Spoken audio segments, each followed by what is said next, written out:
Hit it. Hold on, I didn't have my script. Okay. You are Patrick Ceresna.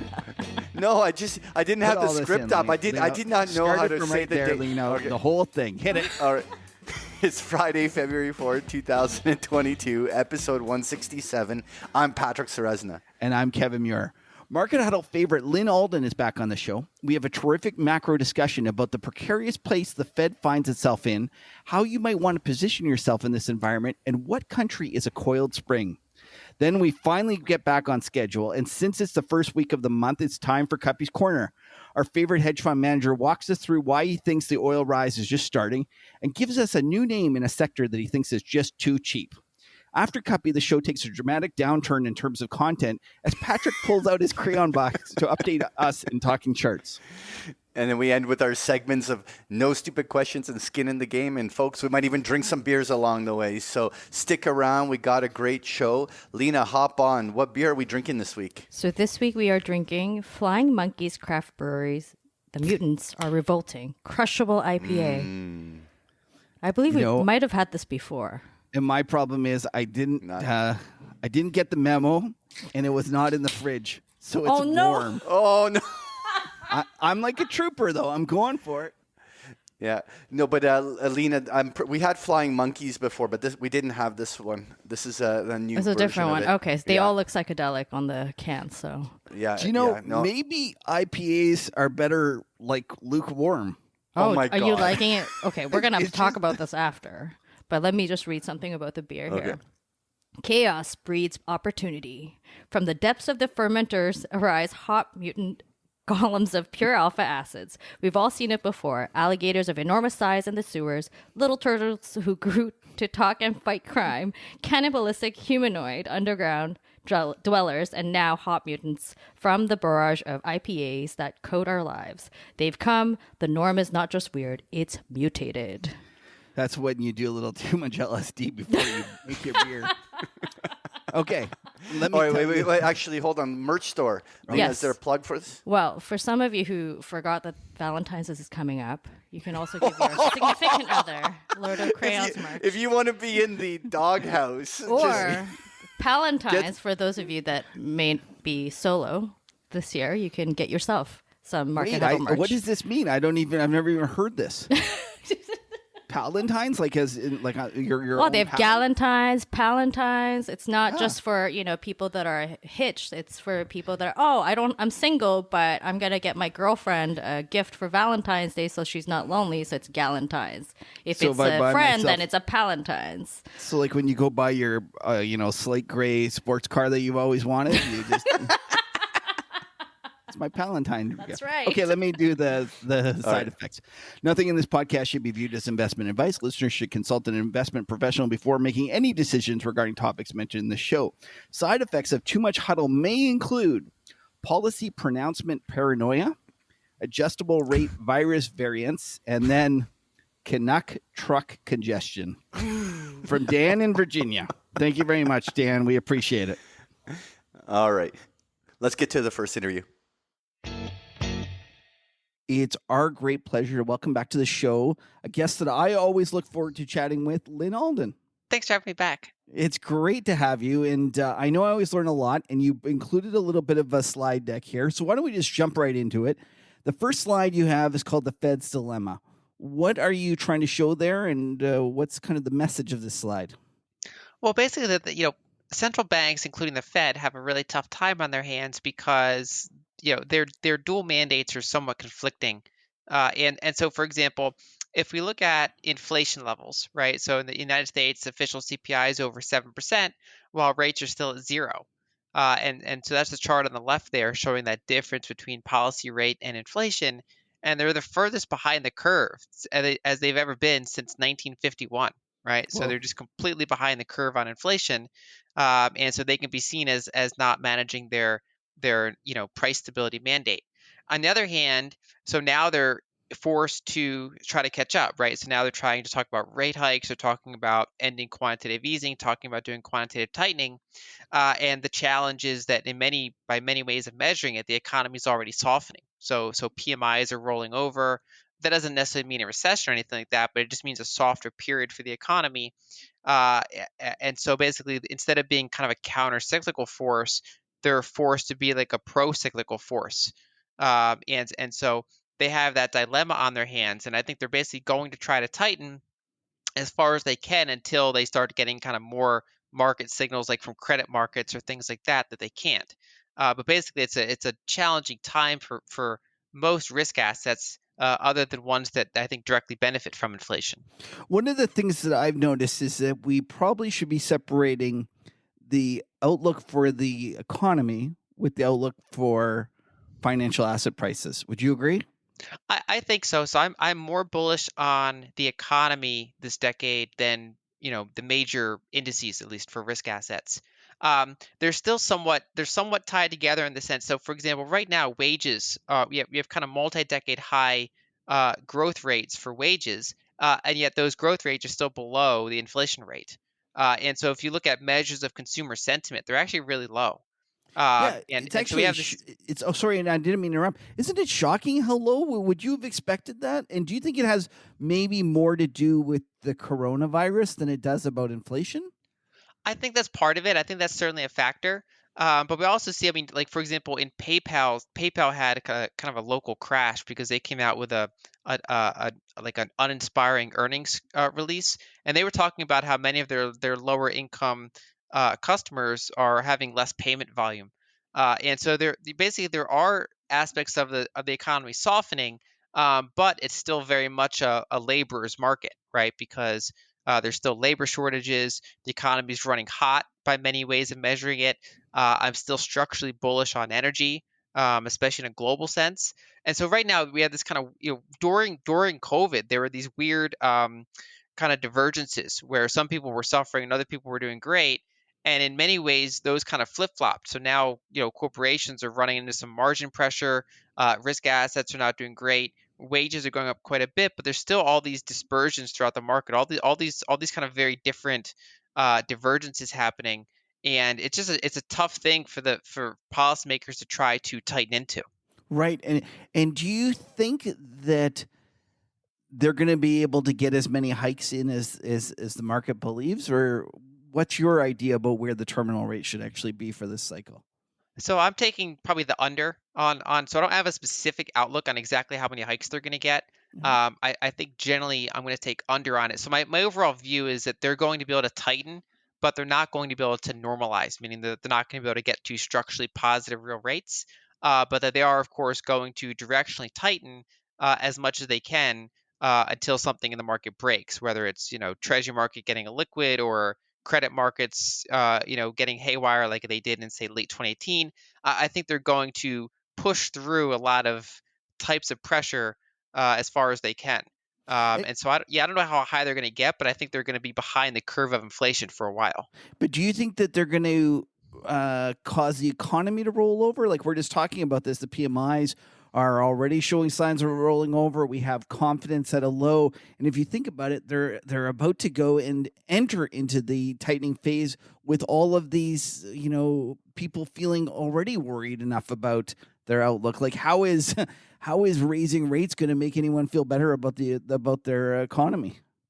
I think it's really not. I think the problem is so the inflation's not really directly caused by the Fed. We've talked about this before. There's more about the fiscal side.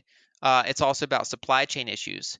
And so the Fed's kind of a secondary role here. And so the only thing they can really do is reduce demand, right? So they Right. can't really affect the supply side. They can reduce demand, but people don't really want that either, right? So they don't want inflation, but they also don't want a recession.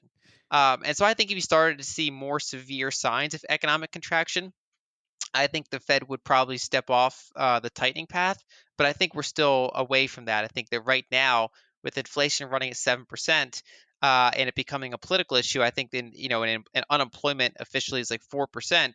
I think their clear mandate is to go after inflation. And I would just describe it as no matter what they do, it's a policy. Or I really wouldn't want to be any of these central bankers. It's true. That's a great way of putting it. Whatever they do, it's going to be wrong. Yeah, exactly. And so in the last tightening cycle, they were able to tighten throughout 2017. They were aided by fiscal stimulus because you had tax cuts going into place at the start of 2018, like under Trump. And so you had tightening monetary policy but loosening fiscal policy, and you had rising PMIs. So you were tightening into an acceleration, which is historically normal.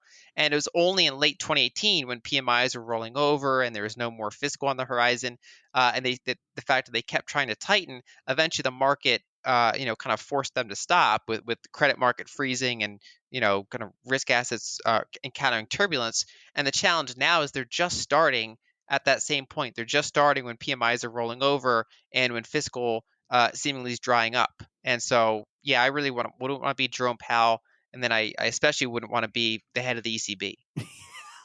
She really had a tough press conference this week, didn't she? Yeah. I feel bad because to some extent they really should get off the negative rates. Would you agree that the negative rates was probably a policy error in the first place? Oh, yeah, absolutely. I think negative. So I can see why they have trouble raising rates too high, but negative rates don't make sense to me at all. It's really about most of the countries that have negative rates have current account surpluses, and so it's like in some sense what they seem to be trying to do is make sure their currency doesn't get too strong relative to the dollar. But I think it's all misguided policy. Yeah, no, it's terrible. Okay, one of the things I love about you, Lyn, is that you're the amount of history and the lessons that we learn from you about what's happened in the past is second to none. Why don't you take us through this next chart that you have, and it's titled "Financial Repression"? Yeah, so this is the other part of the Fed's dilemma, and so the other two parts were kind of the tactical issue, and this is more of the strategic issue. That historically, whenever you get sovereign debt above, let's call it 100%, there's really not much policy space to have structurally positive real yields. The math just stops working. If you run how much interest expense there would be as a percentage of tax revenue, and crowding out the private sector, that would be a big challenge. And so generally what you see is that whenever a country gets over 100% debt to GDP, you start to encounter structurally negative real yields. And so emerging markets, when they run into a sovereign debt problem, they default. They actually, because they have currency they can't print. Usually it's often in dollars, and they end up defaulting and restructuring. Whereas in developed markets, because it's in their own currency, of course, they don't default nominally, and instead they basically just run the financial repression playbook, which is maintaining yields below the inflation rate. And so I view them as, in this chart basically just shows in the blue you have federal debt as a percentage of GDP, and then in orange you have inflation adjusted T-bill yields. And it just shows that the most persistent periods of negative real rates was during these very high debt level periods. And it's even worse for some of the countries in the Eurozone because, for example, Italy's at 150% debt to GDP. And so the ECB is really on the hook to, provide them with affordable financing. And then same thing when you look at Bank of Japan, although they're less politically challenged than the ECB. And so across developed markets, at least most of them, it's really hard for them to go to positive real rates. Bring rates up to 3%, 4%, whatever the case may be, because of how high the debt is. And so they run into inflationary pressures and their hands are kind of tied. And so some people, I think, go too far and they say, oh, the Fed can never raise rates. And that's not the case either. I mean, a handful of quarter point rate hikes don't meaningfully affect overall government interest payments. But if you talk about normalizing interest rates, that becomes pretty much impossible to do at these debt levels.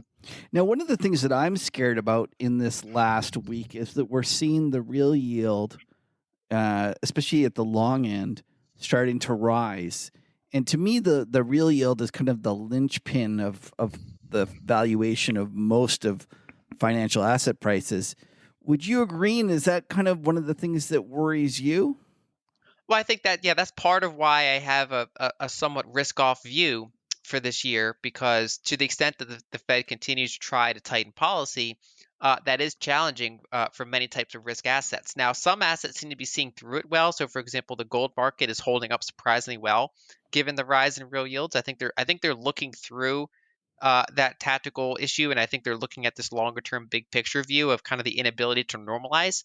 And so I think it's about managing volatility and managing time frames. And so part of me, looks at these at just the math itself and says, okay, they can never really get to positive structural real rates. But on the other hand, I see them tactically rising. I see that the Fed has a mandate to tighten, and so I am on the defensive. In the near term, I'm still, long most of my favorite assets, but I'm basically expecting and kind of managing expectations around extra volatility and sell-offs and opportunities that might arise. That's a great way of putting it. One of the things that strikes me is the central banks told us that they were going to they were going to be tolerant with inflation. And that was the whole, mantra of last year. They kept telling us that it was transitory and they were going to be tolerant. And it feels to me like they've gotten bullied into this.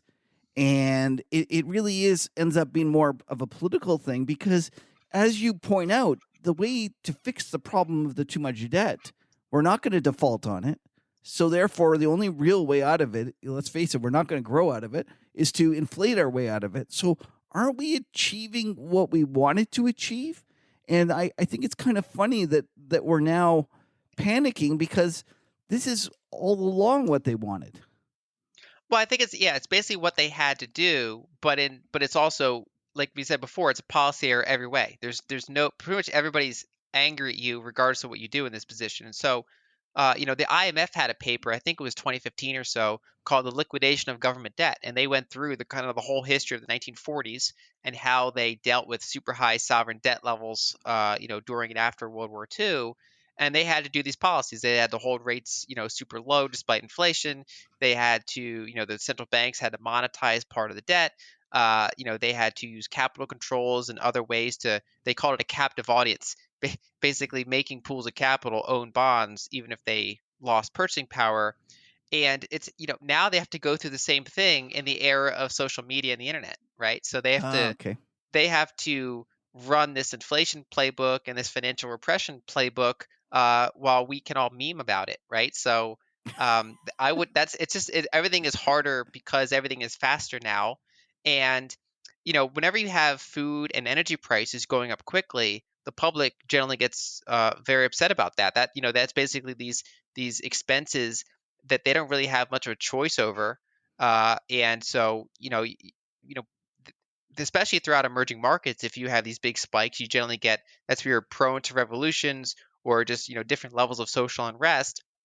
And if you have it in developed economies, you're at least, the politicians in office are less likely to get reelected. But as we pointed out, I mean, people are kind of stuck in between a rock and a hard place because either they get inflation or they get kind of the weaker demand side, basically either a recession or just a softer growth period. And so both of those are painful. Right. It seems to me the way that they want to solve inflation is by putting more people out of work. You mentioned energy, and it does seem kind of ironic that it seems like politicians have ended up shooting themselves in the foot with their energy policy, and it ended up being that this has come back to bite them. You also mentioned that you're still long as one of your core themes. I'd love to hear an update on what you're thinking in that sector. I'm pretty much bullish on energy for this decade. Like, I think we're in a structural bull market for energy, and partially there's just natural capex cycles that commodities go through. It's like every other decade is a good or a bad commodities decade. And that's just kind of the nature of the beast. But then when you add the ESG concerns and this era of energy policy, I think it exacerbates it. And so, the contrarian in me gets concerned when I start seeing, $90 barrels of oil and Jim Cramer getting bullish on energy again.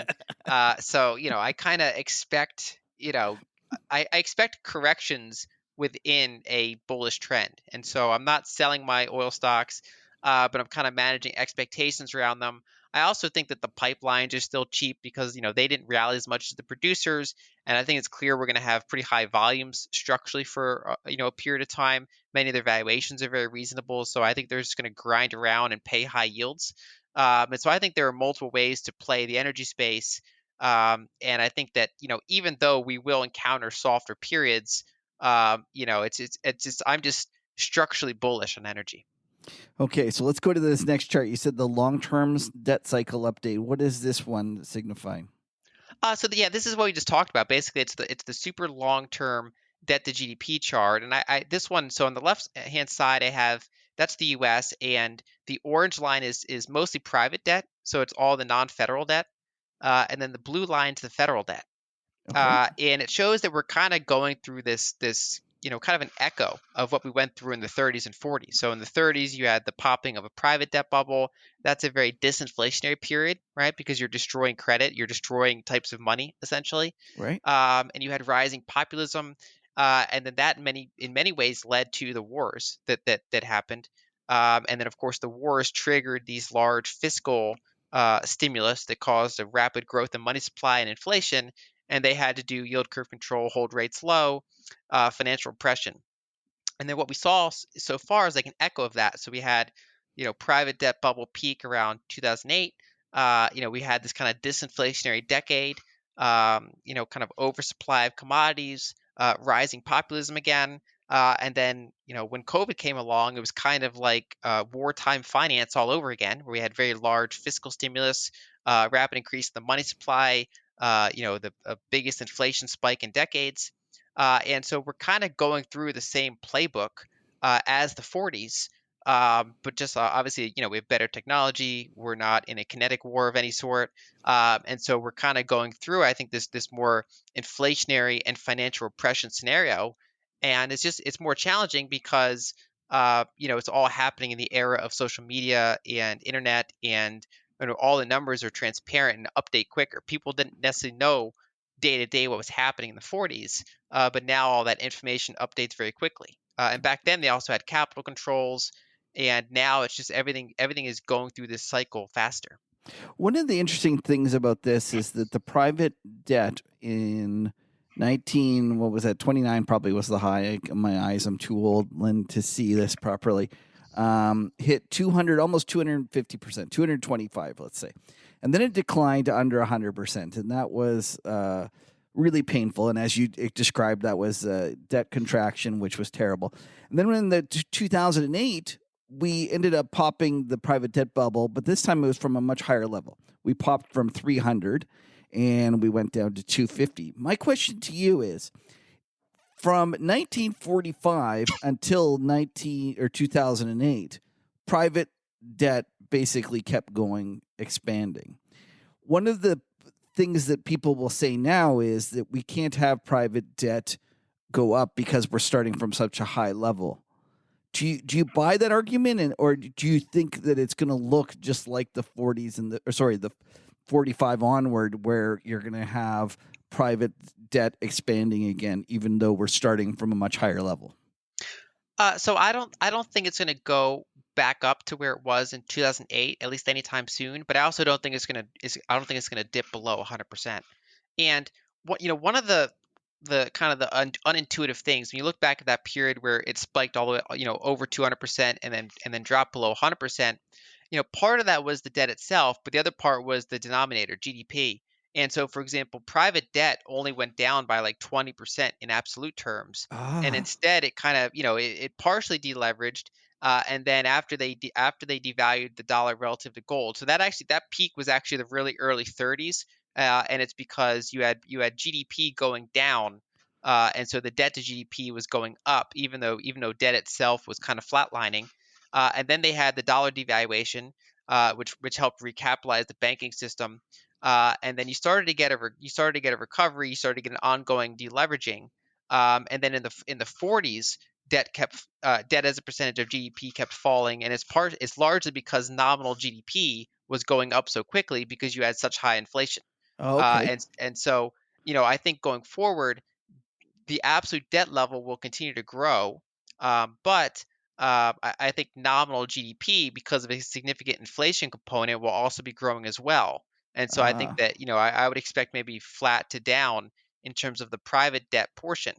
And I don't have it here, but I had another chart where I showed private debt in absolute terms, and then private debt as a percentage of GDP, and then private debt as a percentage of M2 throughout this whole kind of past several decades. And so, for example, absolute debt peaked in 2008, and then it kind of had this multi-year consolidation, but then it went up to higher highs.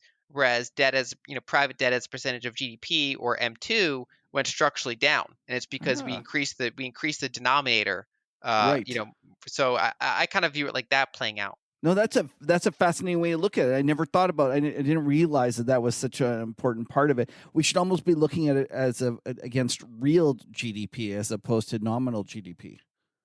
Yeah, that's and basically the what separates kind of the long-term debt cycle from a normal business cycle is that when you get super high debt and you hit zero interest rates, yeah, they kind of run out of room, and that's where you start to get that financial repression inflation scenario. And so basically, you start focusing on that denominator. You focus on currency devaluation as part of the deleveraging process, and so that's good or bad depending on what side of the equation you're on.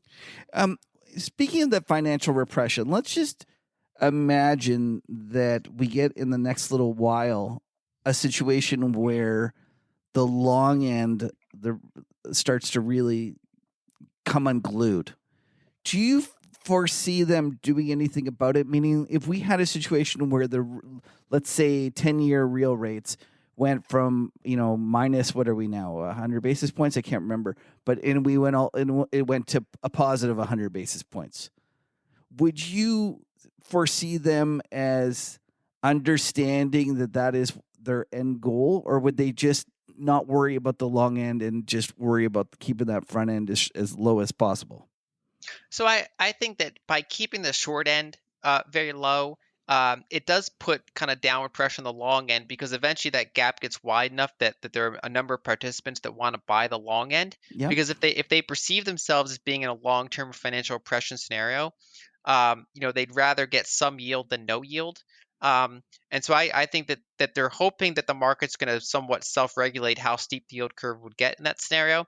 I think in a last resort they would resort to yield curve control if they needed to, but they already know that the downside of that is they kind of lose control of the size of the balance sheet, which they prefer not to do because you have to be able to buy bonds to peg those yields. Right. And so I think right now they're more like it's like a soft form of yield control, curve control where there's regulations that basically force pools of capital to own decent amounts of treasuries. They bought a lot of the long end of the curve to take out excess supply. And so I view them as more doing like yield curve management than yield curve control. Another thing worth looking at, I would kind of watch the housing market because if they start to perceive that it threatens the housing market, that's when they might step in on the long end more. And so, Okay. for example, today we had that pop in real yields and home builders were down considerably. So the market's kind of worried about the housing market. And I'm pretty bullish on home builders actually in the structural sense. I think that they still have many years of favorable. The valuations are super low, and I think they're going to do pretty well. But if they start to run into significant headwinds, that's a big part of the economy, and so they might want to step in and control that. So I think that's the place to watch. I just think this whole concept of we toss around the idea of financial repression, but we don't really think about what it's going to look like. One of the things I like about yours is that you talk about what it looked like in the 40s and the 50s. Do you think, could you maybe expand a little bit more about that? You mentioned a paper from, what was it?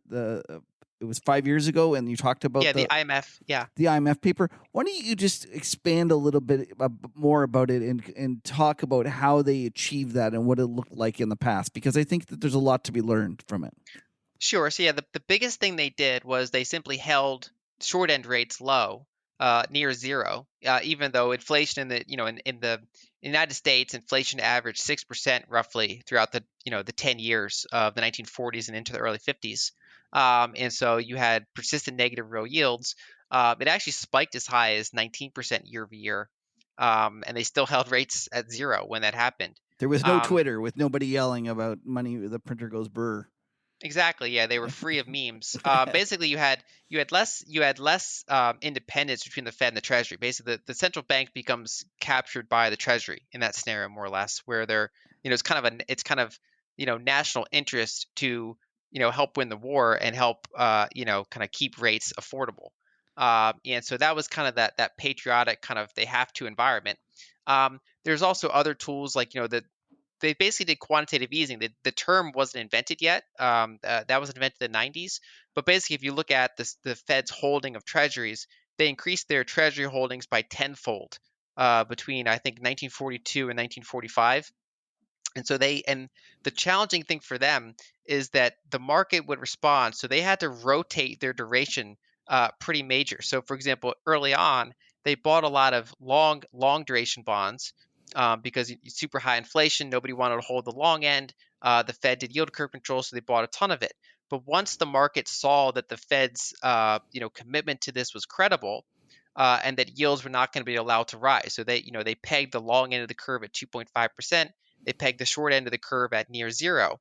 And then the market said, wait a second, if you're not letting yields go above a certain point, then that basically takes out the downside of owning longer duration bonds. And so if I'm in a 6% inflation environment and I can earn either 0% or 2.5%, and there's a cap on the downside, like I don't have to worry about price volatility, then I'd rather have the 2.5%. And so the market actually started picking the longer duration stuff. And so the Fed had to rotate its balance sheet and sell the longer stuff back to the market and buy the shorter end of the curve that nobody wanted anymore. That's And fascinating. yeah, and the Fed published a paper on this back in, I think they were working on it in 2019, and they published it right in early 2020, right when the pandemic started to happen. I think it was February. And they talked about this, and they walked through the challenges that they had to go through and how mechanically difficult yield curve control was to maintain. And so, I think that if they were to repeat it, they would try somewhat more sophisticated methods of not, absolutely locking the long end of the curve unless they had to, because it creates that sort of mismatch. And instead, they would use, pin the short end, and then have some flexibility for the long end, and basically just take excess supply out of the market rather than try to peg every part of the yield curve. What did they just do? Forward guidance, which is almost what they did last year, where he said we're going to look through past inflation. And to me, it seems like the real problem of this last month and a half or whatever the period is that soft forward guidance is gone and the market doesn't know how to interpret where they're going to really end up. Yeah, that's the challenge, because in the 40s, once they made it clear what their plan was, most of the treasuries were absorbed by the commercial banking system. So the banks became the largest holders of treasuries, and the Fed didn't have to keep buying them. They just had to rotate what durations they were holding and things like that. And so it really does come down to forward guidance being a big part. I mean, the forward guidance has to be backed up by actions occasionally. But yeah, if the market doesn't even know what the guidance is, that's when you get this particular turbulence, and you have volatility in rates, you have volatility in currencies, you have volatility in rate sensitive industries like home builders, because the market is kind of digesting, well, what does this mean? How do we price bonds if inflation is 7%? And of course there's inflation expectations, which are a lower number. But then the market's just constantly assessing, wait, are these right? Are these forward expectations even correct? Because the longer that we're sitting here with these pretty high CPI levels, those bondholders and cash holders are just getting devalued. Right. All right. One of the trades that you nailed was the move from growth to value. And this next chart says the value to growth performance checkup.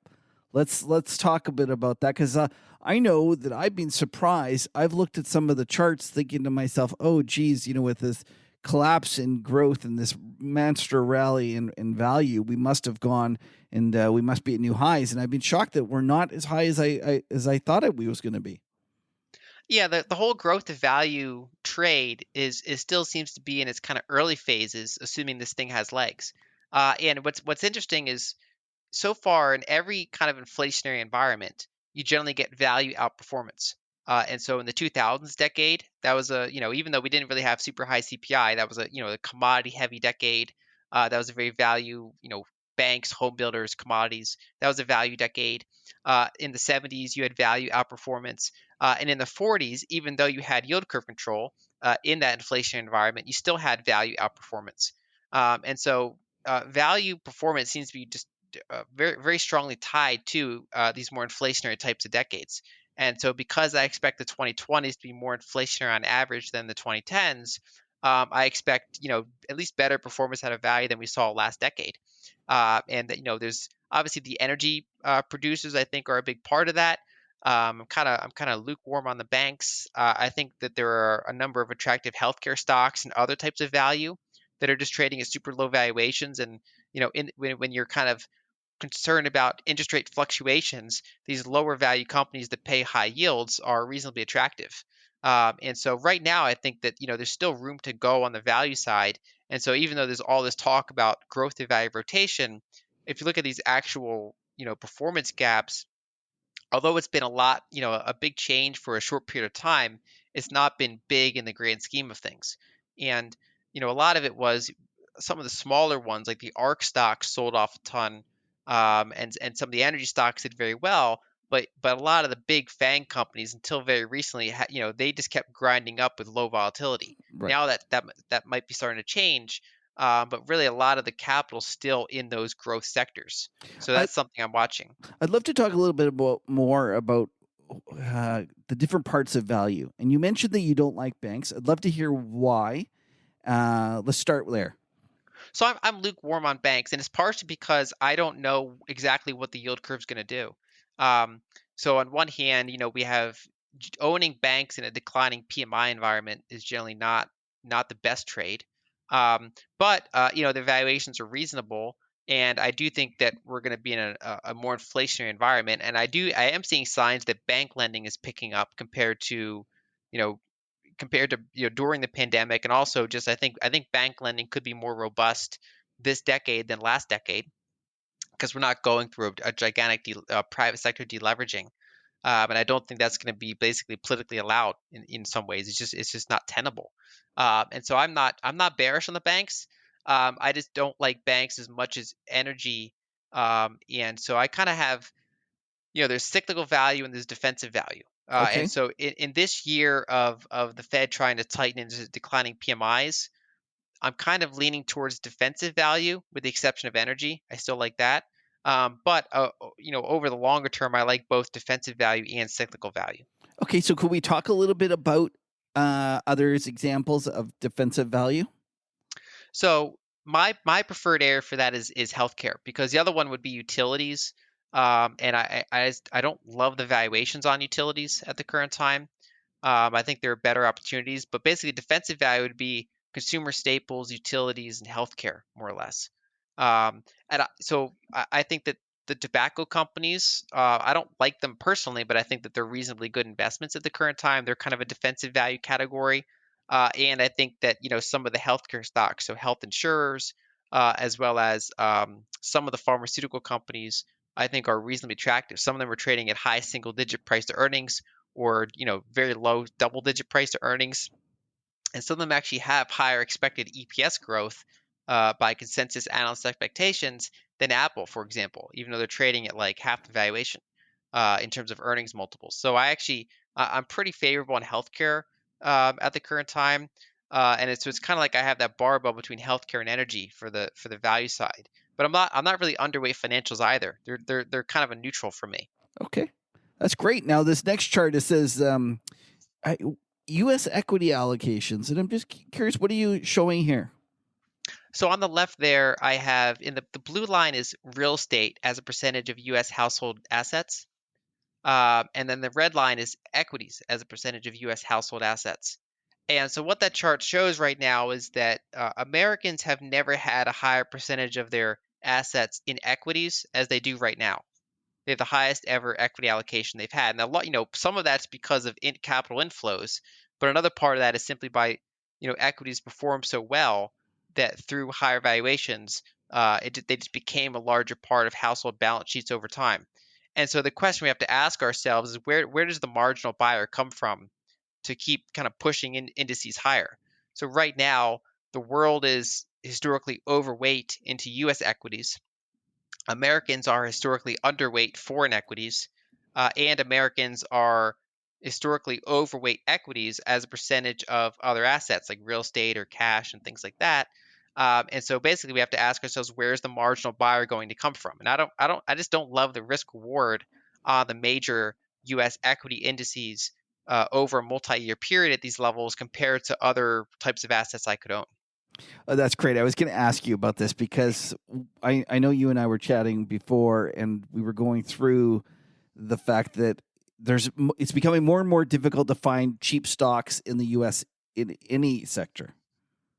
Exactly. I mean, even though you can find them, if you look at forward equivalents, they're usually cheaper, right? So, I can find, say, a good bank in the U.S., but I can find a cheaper bank, in a foreign country. and I can find a good healthcare stock, but I can find an even cheaper, similar quality healthcare stock in another country. So I think that there are aspects of the U.S. market that are still reasonable, but I think that overall, kind of foreign value is among the more attractive places to be.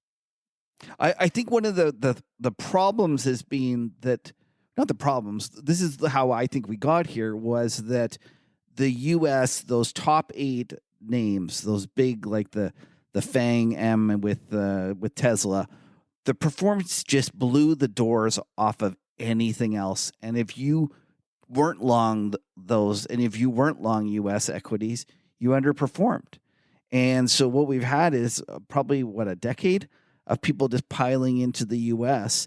And to me, the one of the most worrisome things that I see out there is a massive overweight position in the U.S. equities. And I kind of think that it's already started the selling, and that they're going to be at the margin for sale for a long time. Would you agree?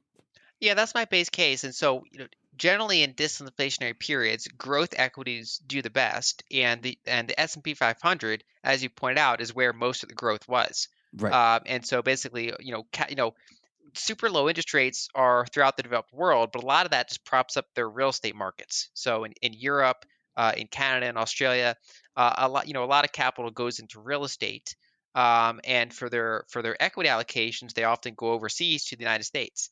And so a lot of that more liquid capital all flew into U.S. capital markets. Um, and then also the U.S. prior, like basically, we did more to prop up our equity markets than other countries, and so we did a corporate tax cut. We ran larger fiscal deficits. We've done a lot to really prop up our equity market, and so we've made it as desirable as we can. But I think going forward, there's just fewer catalysts and fewer marginal buyers left to keep piling into U.S. equity markets. And I think I hesitate to say call the exact point of a rotation, but I do think that that it's like a ship turning very, very slowly. I think that this big ball of capital that's really stuffed itself into U.S. equity markets is slowly getting ready to disperse into other countries, and it's worth keeping an eye on. Now, one of the other countries that might be the beneficiary of that capital leaving the U.S. is the Brazil, and you have a chart here. I mean, a slide here called the Brazilian mega cycle. What are you showing there? Yeah, so in many ways, Brazil's kind of still the quintessential emerging market, and so what I mean by that is, so emerging markets, they generally rely on dollar funding for a significant part of their capital, and of course the problem with that is that they take out liabilities in a currency they can't print, and so if more capital flows into U.S. markets, or if the Fed raises rates, basically if there's a variety of things happen to cause the dollar to strengthen, then these countries get squeezed. Um, and so we see on the left there, that's a chart of Brazil's GDP in dollar terms. Okay. Um, and I ignore some of the forward estimates on that chart. They're from the IMF, so who knows if they're going to, that's just speculation. But basically, Brazil goes through these huge periods where their nominal GDP in dollar terms goes down, and those are strong dollar and weak commodity periods.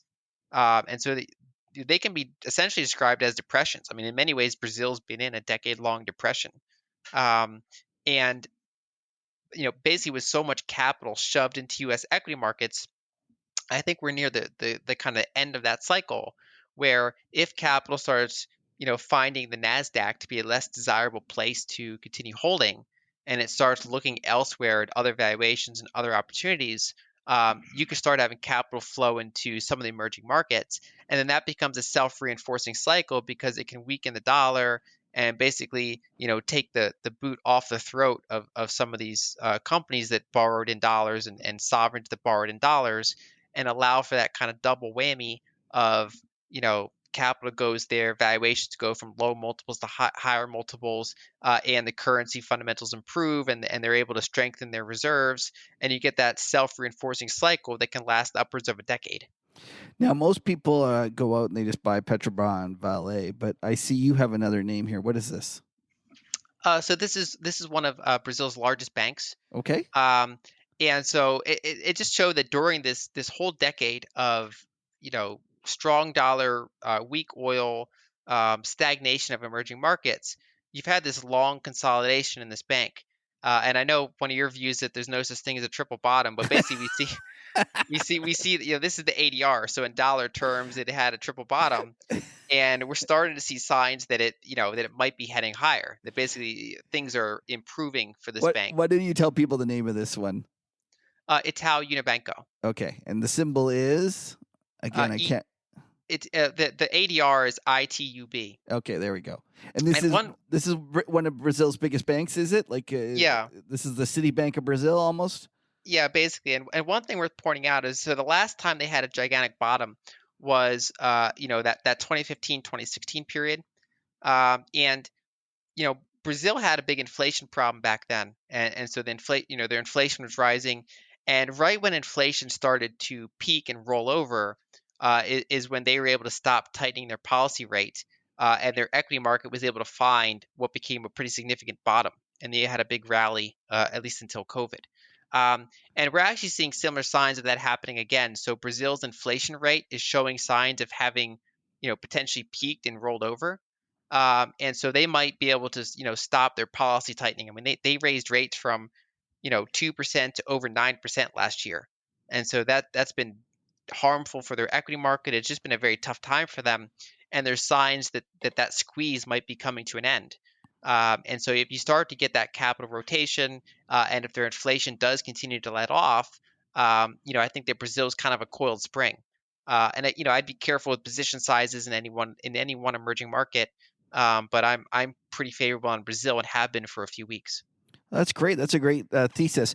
One of the earlier in the show, you mentioned gold, and you said that gold has performed better than you expected, and you thought that it might be looking through the recent increases in real yields. Could you expand on that? So yeah, if you look at a long-term chart, gold has generally moved inversely with real rates, as measured by, say, the 10-year compared to break-evens.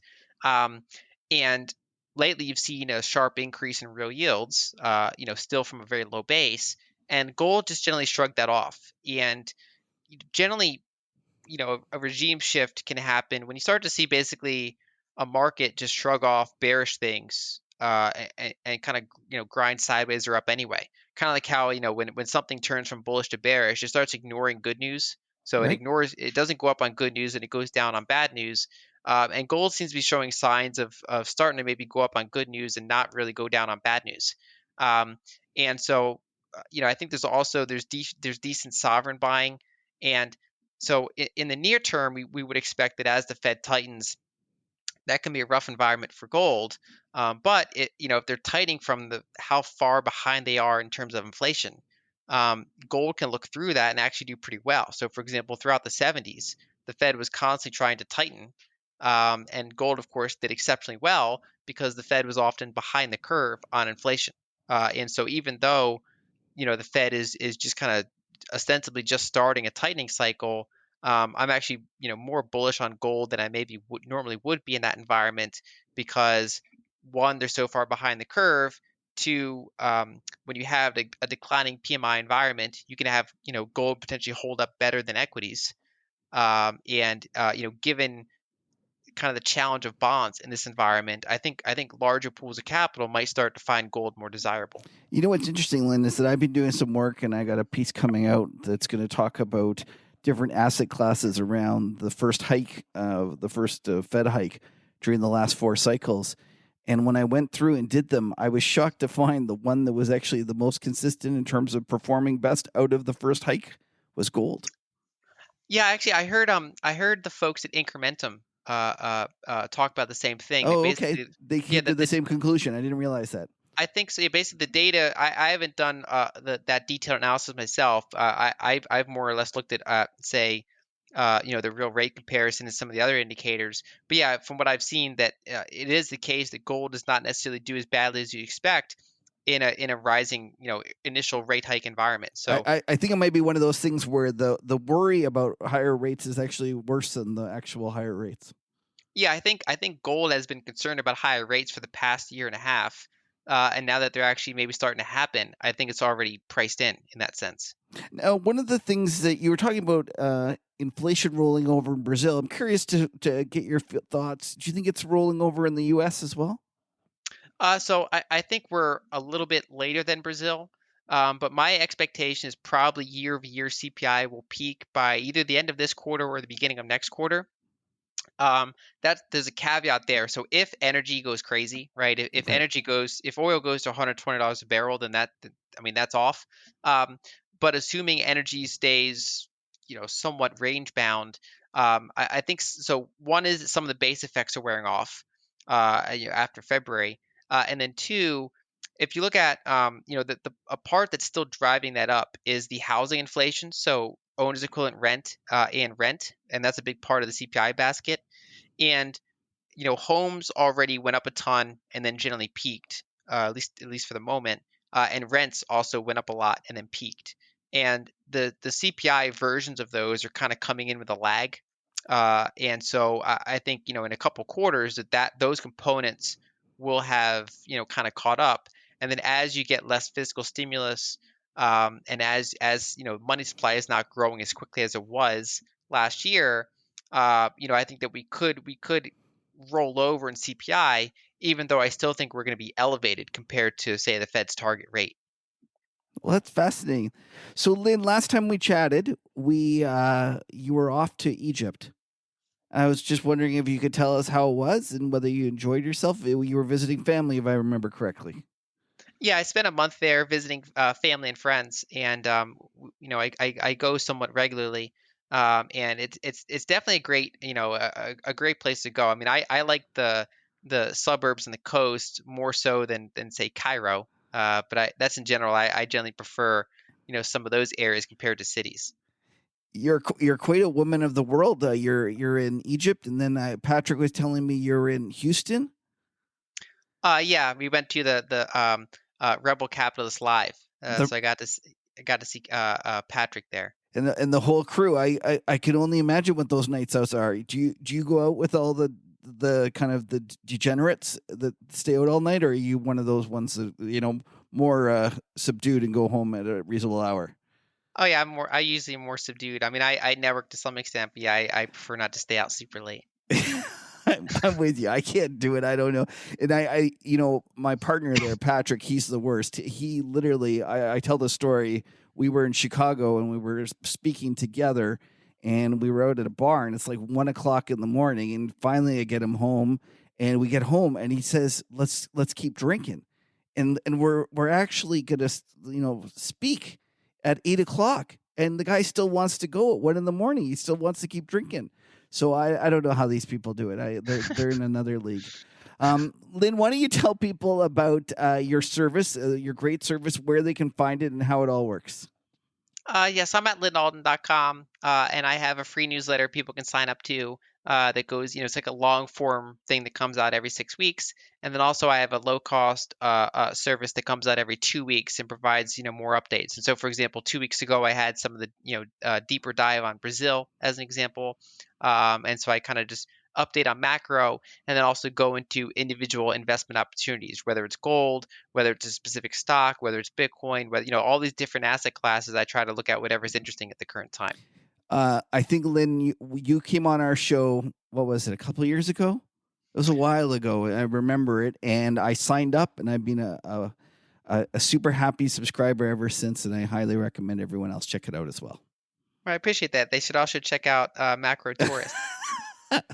Yeah, that's very kind of you. They always could use a good laugh, so they should check that out at a certain time. Anyways, Lyn, it's great chatting with you. Thank you for coming on, and we look forward to seeing you again sometime in the future. Yep, thanks for having me. Well, it's that time of month. It's our pleasure to welcome back Harris Kupperman for Kuppy's Corner. Harris, it's been a while. It has been a while. Yeah, and it's lots have happened. This is definitely an interesting time in the markets. I guess we have to talk oil because it's the big story out there. First of all, congratulations. You've been out ahead of this for a long, long time, and it seems to be that your thesis is gaining a lot of traction. Yeah, oil's going to some stupidly high number. It's funny how it's playing out because, everyone thought that we're at 92 right now as I'm talking to you, and everyone thought that the shale boys would go absolutely insane because, they were drilling holes with negative returns for 5 years. And here we are at 92, and these guys don't want to drill anything. And that goes for most of the rest of the world. No one wants to increase production. And meanwhile, demand is absolutely ramping because they keep stimulating. It's fascinating. And one of the things that I think is interesting is that I was talking to you earlier, and I mentioned to you that your view has now become consensus in terms of people expecting higher oil prices. But then you pushed back a little, and you said that actually what you think is going to happen is probably not consensus. Can you just expand on that a little bit? Well, look, consensus is oil's going higher, I guess. You could say that to me, but then you look at all the oil equities and they're pricing in $40 oil. So I don't know if it's really consensus or not. It might be like a couple of us macro idiots. That's it. But one of the things but I think, sorry, didn't mean to interrupt, but I said one of the things that I thought was that I think that a lot of people can see oil going to $100, maybe 120, but you have visions of a lot more than that. Oh yeah, absolutely. I think 100 or 120 is on the way. I don't want to say a number because if I say 500 and it gets to 450, everyone's going to say Kuppy got it wrong. You know how it is. You're not supposed to give a price target or a date. That's right. So let's just stick with my price target being a few hundo. I think it's a very vague target. I don't think we hit 1,000, but who knows? But no, I think oil's going to massively overshoot. So now I guess what I'm wondering is, as we go and break out, let's say we got a breakout to 100, 120, your argument is that it will almost create panic buying and the supply response will still not be there? So there is no supply response. It's now, if you look at 2022, it's too late. If you look at 23, they better start drilling those wells now. And so there won't be a supply response. It's too late. What I think will happen, though, is, if you look at the back of the curve, and that's where a lot of stuff gets priced. It's fun to talk about 92 on the front of the curve, but, if you're an oil producer, you're looking at 23 and 24 where oil's at, mid 60s. And you're saying, I can't make any money producing here. I can't even hedge here because I'm going to lock in break even-ish. And so nothing gets done. And so, I think that's the part of the curve that's going to move next.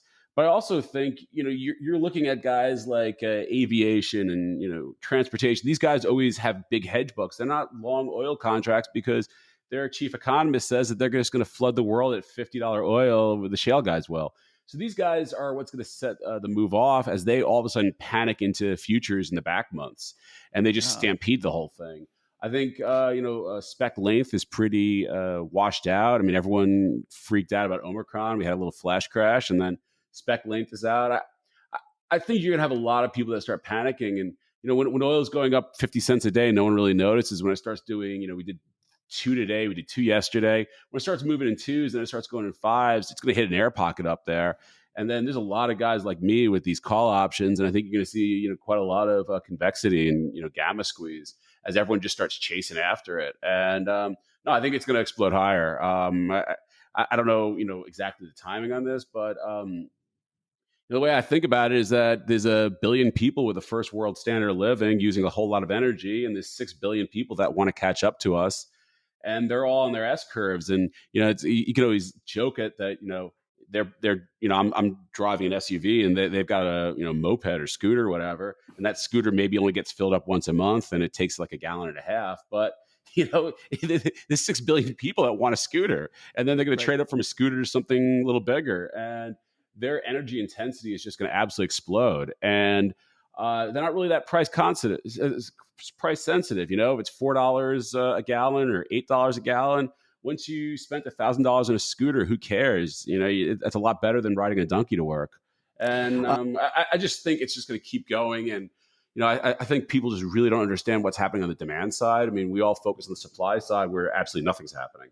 But I don't think people understand what's happening on the demand side. And look, oil is screaming right now at a time when a bunch of countries are still locked down from COVID. As these places start reopening, as international airline travel picks up, oil's going to a couple hundo. I thought that your point about the hedging is interesting because I've argued this for a while that into the COVID crisis, we had a situation where all the producers got scared by the negative price shock in terms of the oil going negative, and then they also had a situation where they were worried about their funding, so they all went to hedge and sell everything. But the natural buyers of that product, meaning the people that use oil, they also had a situation where they didn't see any kind of visibility in terms of their long-term demand, meaning the airlines. The airlines are traditionally big buyers of forward contracts of I guess they're buying jet fuel, but it's one and the same. It's all kind of the energy complex. And if we have a situation where one side is busy hedging and then the other side is scared about hedging, it made sense that it was kept cheap. And I think it is interesting that you're pointing out the fact that we could see that short side, or not the short side, the implicit short side of the jetliners, I mean the airliners coming back and actually having to hedge, and that could be the impetus of really pushing those farther dated contracts out. I think that's just a fascinating concept, and I guess if you think about 2022 was supposed to be the hot back summer, and we were all supposed to open up, and it never ended opening up. What if this ends up being the summer where we finally get our economies all opened up again? Oh, absolutely. And I'm just looking at the shape of the curve right now, and I mean, this is some nasty backwardation. And there's a reason why no one wants to go explore and drill. I mean, until a month or two ago, the whole back of the curve was in the 50s. The curve's finally starting to wake up out to like 24 at least. It's finally above 70 out to 24. And people will finally start to do a little bit of drilling. But yes, I think this summer people wake up and the draws, and we're drawing 1 million or 2 barrels globally a day right now. Those draws start to be like 3, 4, 5 a day. And I think oil just absolutely panics. I wrote a blog post and I called it oil the wrecking ball that's going to fuck up every other QSIP or something. And I think that's really the case. I mean, when oil goes to 200-300, I think every other QSIP just is down limit. And right. I don't know if that's 6 months out or 12 months out, but it's coming. I do think it's interesting you bring that up because I feel like this is the first time in this rally in the oil that people are starting to get scared about it. Do you get that same sense that people are now worrying about it because they're seeing central banks that are worried about inflation? They're seeing the potential for higher rates. And let's face it, if oil keeps rising, the chances of those central banks pulling back on the rate hike talk is not going to go away. Right. I mean, the what's it called? The British yesterday at their meeting. I mean, they specifically mentioned energy, and I mean, it's interesting because he's the central banker. He's not the minister of nat gas and electricity, and he's saying, if energy prices or electricity prices are elevated, they're going to have to do 50 next time. And, they have nothing to do with the price of electricity. I mean, quite honestly, whatever minister's in charge of that is doing a shitty job, but they can't fix it either. I mean, they did this whole green thing. They screwed it all up. What I think is interesting, though, is the government's giving all the consumers stimmies to basically make up for the increase in energy costs. And so that, you give everyone a stimmy for energy that's very inflationary, and no one has any incentive to do anything on the demand side. Normally you'd shut off some light bulbs or whatever it is that has some sort of demand response. Normally when you have a commodity, you have supply and demand, and with something of a lag, the two even out. And if the price goes up a lot, that you add some more supply. We're seeing none of that. And the demand trails off. Well, we're seeing governments give everyone stimmies and say, don't worry about it. And so you don't have the normal supply-demand response, which is why I think this is going to overshoot so dramatically. But yeah, I think the big risk is that the central bankers of the world, look, energy goes into the cost of everything. It's everything that you use has an energy component, except for labor, which is also going up at crazy rates. And I think you're going to see massive amounts of inflation. And I think the central banker is going to cue off the price of oil and panic. The odd thing, and I was with a friend of mine who's deep in the macro world. We were joking about this. If the central bank raises interest rates, what if that makes it harder for oil companies to fund exploration? What if by raising interest rates, he actually pushes the price of oil higher? It's a lot of the things in the financial plumbing are all screwed up lately. And what if you took interest rates high and suddenly you couldn't issue debt to go drill wells? I mean, it might even make it worse. But I do think that eventually the central bankers are going to panic over the price of oil, but they have nothing to do with the price of oil. And it's probably just going to make everything worse. Right, because if the central banks, like, if you go raise rates, you're not going to cut off oil. It's not going to change anything. Yeah, maybe at the margin you cause a little bit less usage, but on the whole, it's not going to change anything. So my question to you then is, if they do that in panic, what do you think happens to the rest of the market? Oh, it just goes no bid. I've been talking about this since the fall, and I'm the Project Zimbabwe guy. But you and I have both caught this rotation very well. The rotation out of Ponzi assets and high multiple tech and into real assets. I'm still the Project Zimbabwe guy. I think everything goes up. I just think it's going to be energy and financials and industrials, because all the components of producing energy. And I think everything else goes no bid, and that's kind of what we saw in most of January and yesterday as well. And I think it's just starting, quite honestly, because I mean, if the Fed has to take rates up a couple hundred bips or maybe 1,000 bips, I don't know, whatever they're going to do, they're going to absolutely panic at some point.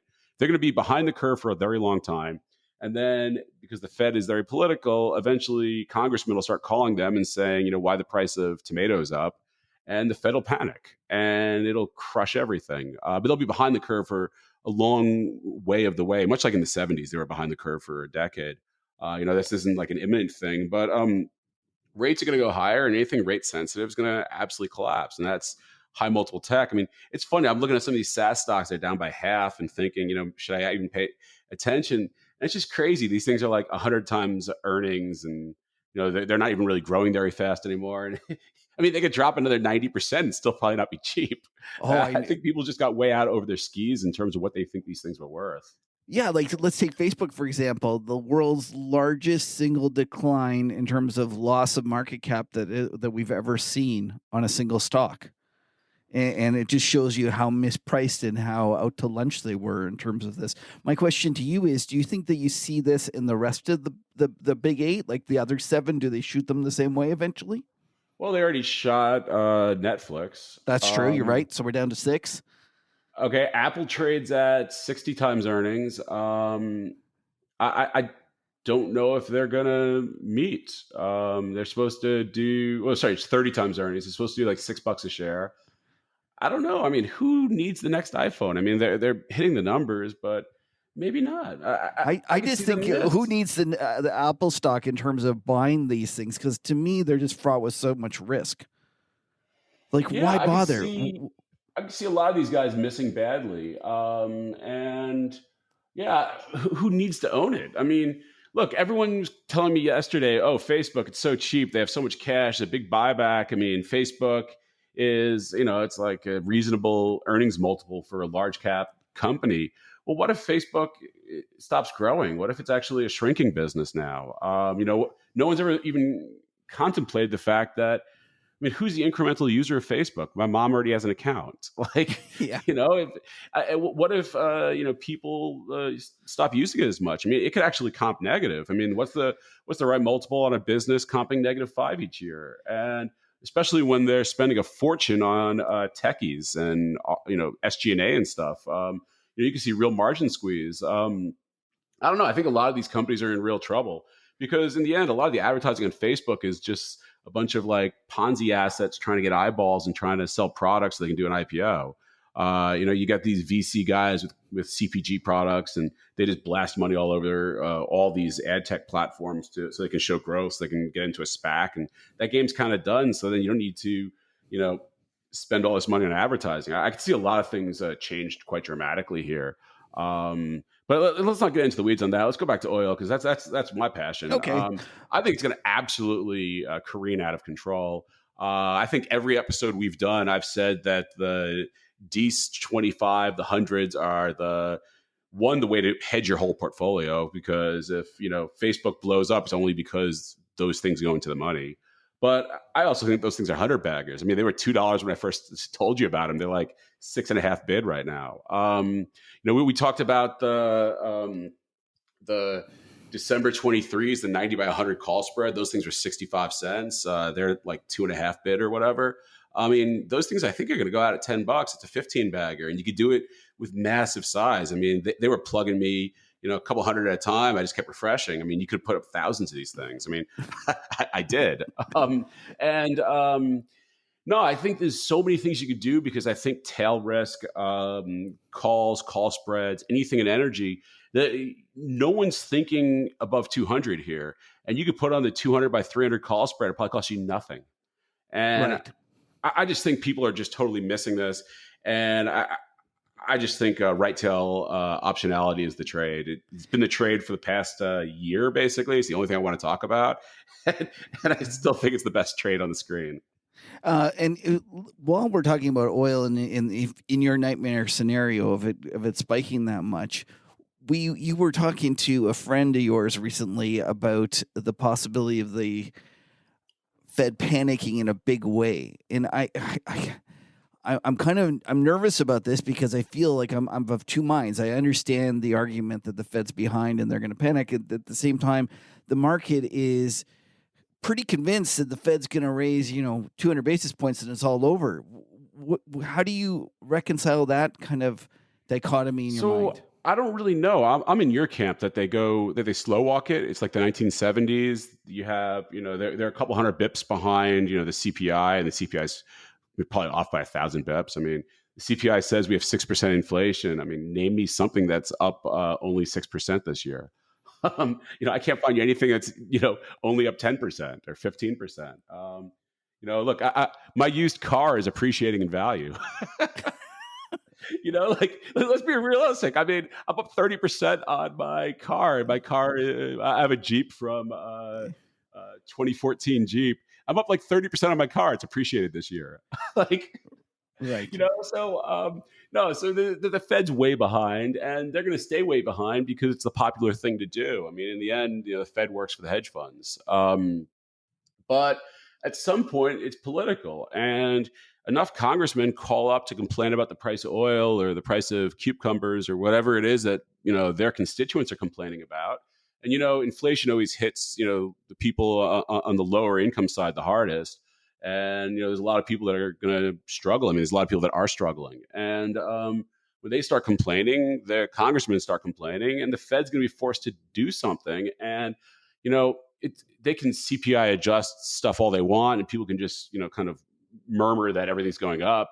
But when the price of oil goes to 200 or 300, you can't hide that anymore. And I think the Fed's going to be forced to do something absolutely crazy. And I don't know. I don't know if it's 6 months out or 2 years out.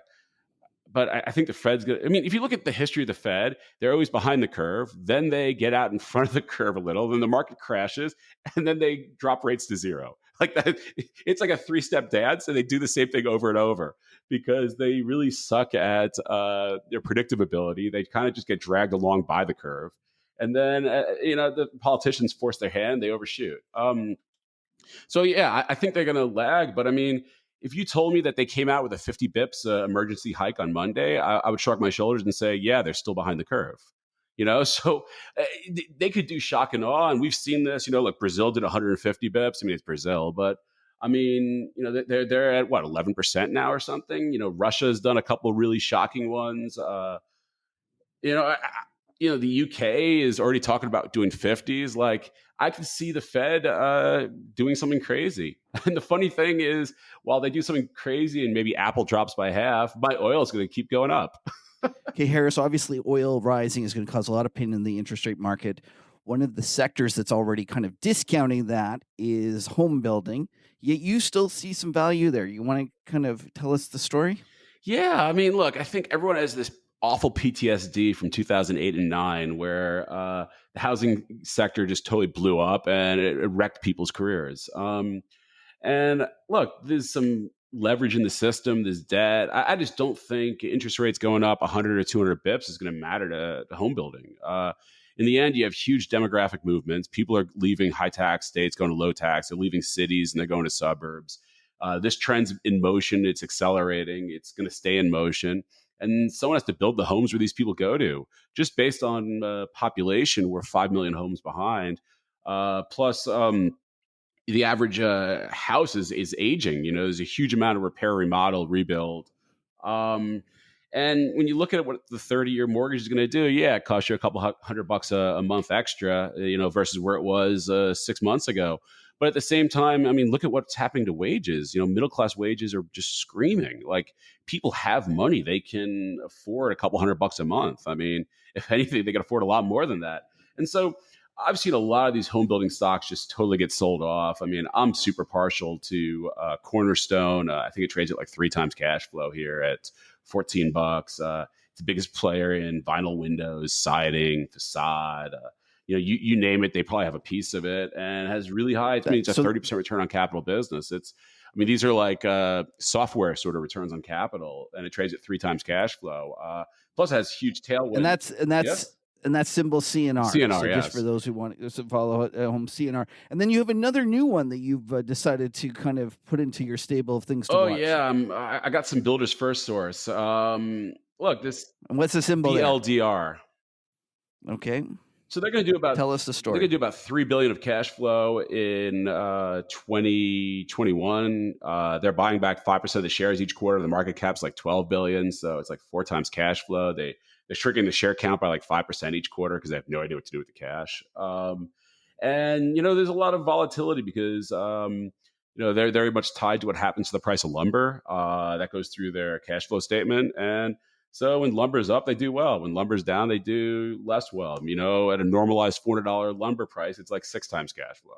But it's this rapidly growing 40% return on capital business.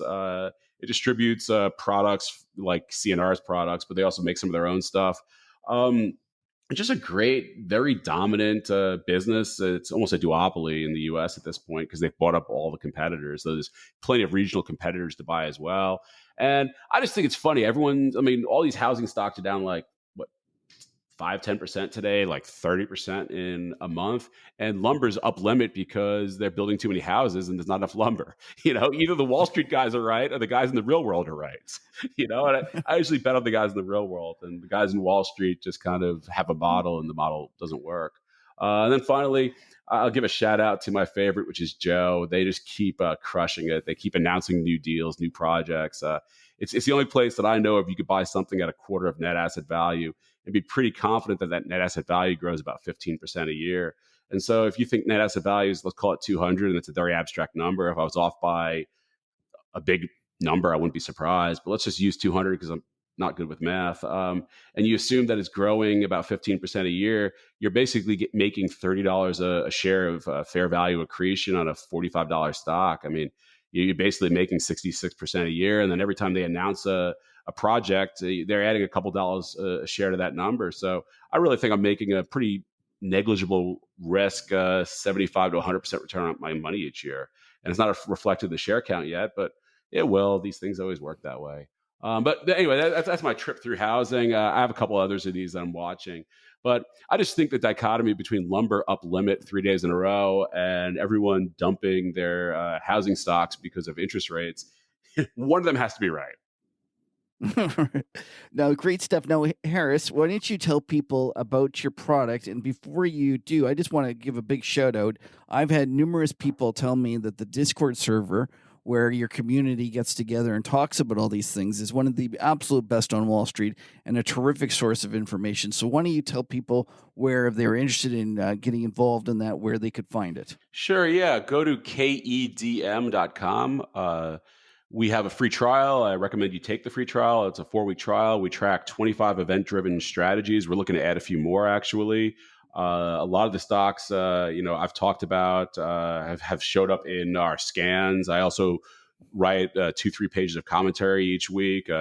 Builders First Source was one of the stocks we named last week.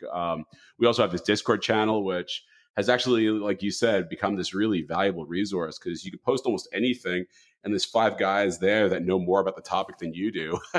And they correct you when you're wrong, and they add information. And it's just a really unique group of people that are passionate about stocks and just want to talk stocks all day. So Yeah, I think for what the product is and where the price point is, I think it's just an amazing product. And I know I use it. I mean, we built it because I wanted the data, and it's helped me. I've picked up millions of extra dollars since we launched it, just in terms of stuff that it flags that I totally would have missed. And so yeah, that's my infomercial. Please join us. Yeah, no, it's a terrific product, and when you made it, I loved the idea. And then when you did the Discord server, I was like, "This is a great idea." And then when I watched it develop, I was like, "Holy smokes!" And as I say, there's lots of people who will tell me that they go there, and it's a can't miss for them because there's so many smart people on there. So it's a great little community of people that, as you say, are very passionate about markets and about value stocks and a variety of different things. So check it out. It's KEDM.com. Kuppy, it's always great to have you on the show. Have a great month, and we'll see you next time. Great. Hey, thanks for having me on. All right, Patrick, it's time for Talking Sharks. What do you have for us this week? All right. Well, let's quickly go through the top 3 things we were watching last week. The jobs numbers came in hot. They really did. I'm convinced this is because I said that all the economic numbers were going to be light going forward.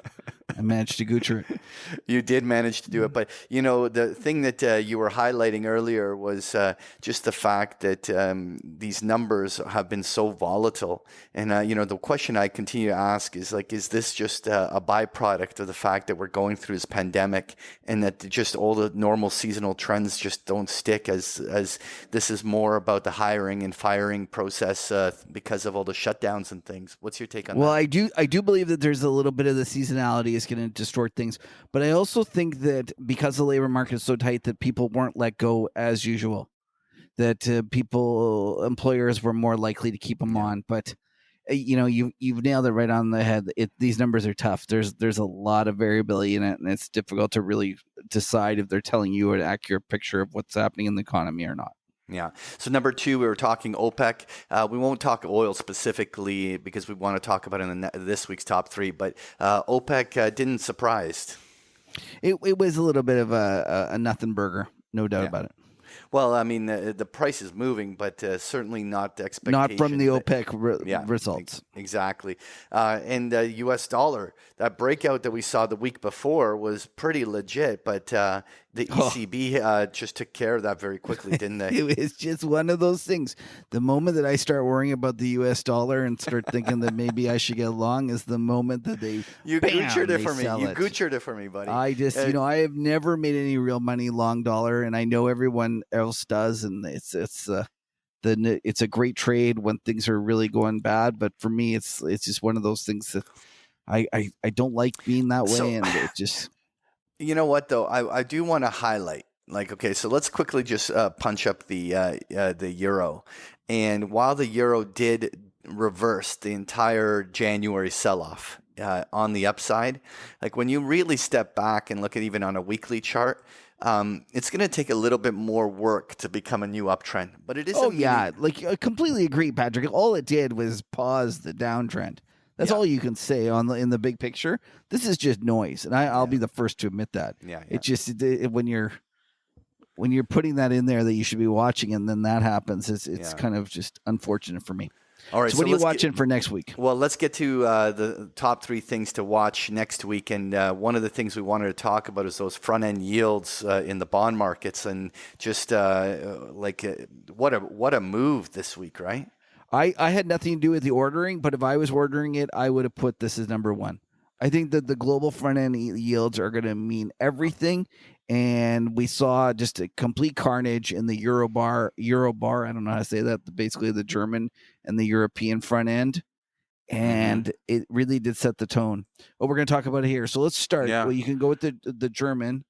Yeah. And what's amazing, Patrick, is that this is the first time that it looks like we're going to have the 2-year above the policy rate, meaning that they're expecting this to get actually up above. This is getting this is fascinating. Now the 2-year yield in Germany has gone from minus 65 basis points to minus 25 basis points in an incredibly short window of time. But what was also interesting about Germany was that the 10-year yield turned positive. Yeah. which Right. it'd be great it'd be great for Europe in general to get off at zero. I think zero is a huge mistake. I mean, negative rates are a huge mistake. I think it's great. Now you're going to pull up a chart of the 10-year yield in Germany, but then one of the things that worries me is that, yes, that's great, but after this, let's have a look at the Italian 10-year rate. Sure. And unfortunately, that's just blowing out, and it's showing some stress in the system. I'm going to do the 2 and the 10 here. Yeah, like that exactly. The 10-year just hit 176 basis points. Yeah, that's a crazy move. Oh yeah, we're seeing that, and the really worrisome part is that we also saw some big moves in the European credit. Yeah, it blew out.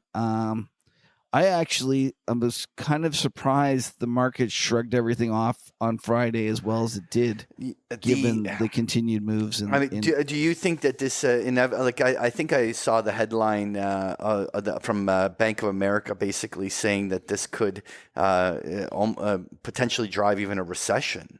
Are you in that camp? I actually don't think it does much for the real economy. And if it stays in the financial economy, I think it's fine. But the real economy, I don't buy that argument. When does this kind of start to impact mortgage rates and things like that? Where I think those are like the first places where it's affecting mortgage rates. But what about the fact that now all of a sudden a German saver can get a positive rate? In the past, if you were a German saver trying to save for put your kid through college, you would actually be getting penalized every year, meaning you would be losing. So that means you actually have to save more. Okay, but how would that in any way have a real short-term impact on the economy? I think they. What I'm saying, I don't think that there is a tune to changes in interest rates for housing like the U.S. It's just not the same culture. It's not the same deal. And I don't think that moving from, let's just say, minus 40 basis points in the German 10-year to 50 basis points is going to mean anything. And in fact, I kind of feel like so then why do you think it was number one? Why is it number one? You think it's going to impact the equity markets here? Oh, I think it's worrisome that if it continues, that it's going to affect financial assets. So I think there's a difference between financial assets and the real economy. And I just worry that the speed upon which it's going has caught people off guard. I'm not sure that they stick out with this as well. You're right. You're right, because it's never about whether the yields move, but the rate of which they're doing the move. Exactly. If this move had been done over 2 months, I would be like, no big deal. It's fine. We're chipping away. They're moving it up. They're guiding it up. But this has happened in 2 days. It's going too fast, and I just worry. And more importantly, does it just keep accelerating? Like, is this just the beginning of a move? I doubt it. I doubt it, but I'm worried. All right. Well, number 2, the CPI numbers. Inflation's been running hot. There's no other way to call it.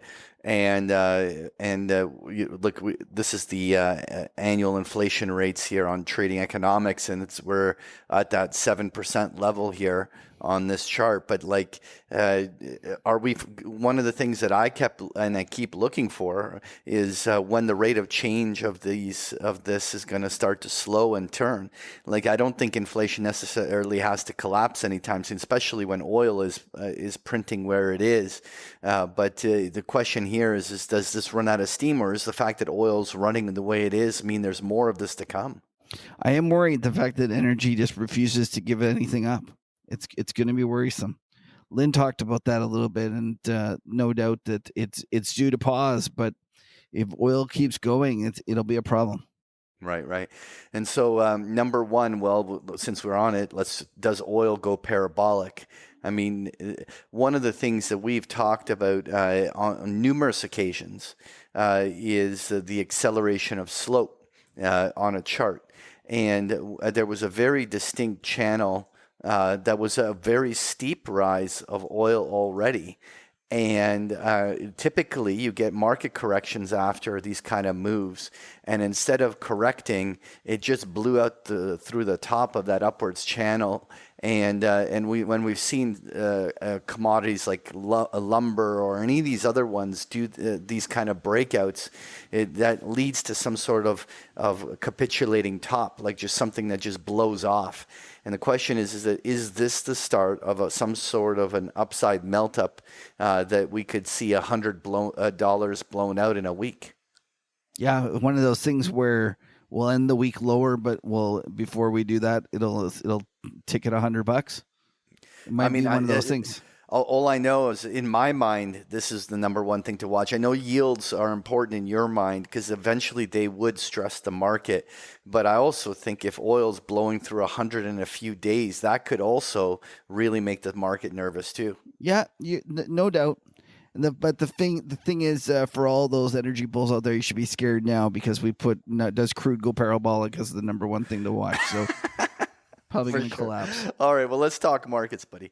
All right, let's just quickly go through a number of these charts. This is the S&P 500, and one of the interesting things here, just watching what's happening on the S&P, we obviously had a very robust bounce throughout much of the week, where we retraced a 61.8% of the previous decline, and so a very typical bounce, and then the disappointment by Facebook took all the wind out of the sails of the market and caused a little bit of reversal. We're still down on the 2 days in a row from a open to close basis with the red candles, but it's going to be one of the more interesting things to see whether or not that next leg of selling kicks in here. Obviously, like we were highlighting, you have the potential oil stress that could cause it. You have the global yields that could stress it. There's all sorts of things that are occurring, including the breadth of the market generally weakening. And this is certainly like my argument there, Kev. Like obviously we had the Vanna slingshot to the upside after the VIX hit 38 and collapsed down to 20. That drove a pretty strong, almost dealer-driven buying reflex to the upside. But is there going to be room for real, genuine buying to come in here to take the market to the next level higher? I think we're going to get a lot more chop, Patrick. I really do.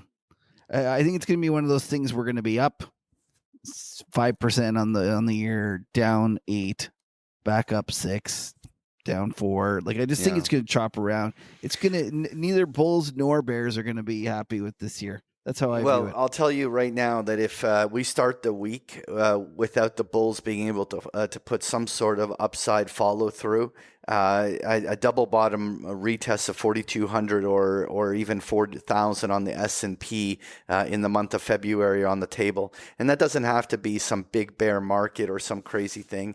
Like if we went top to bottom down to 4,000 on a percentage basis, that would have a 2-month market correction that's of the 17% variety. Not pretty, but I wouldn't say that that's all the beginning of some ominous bear market.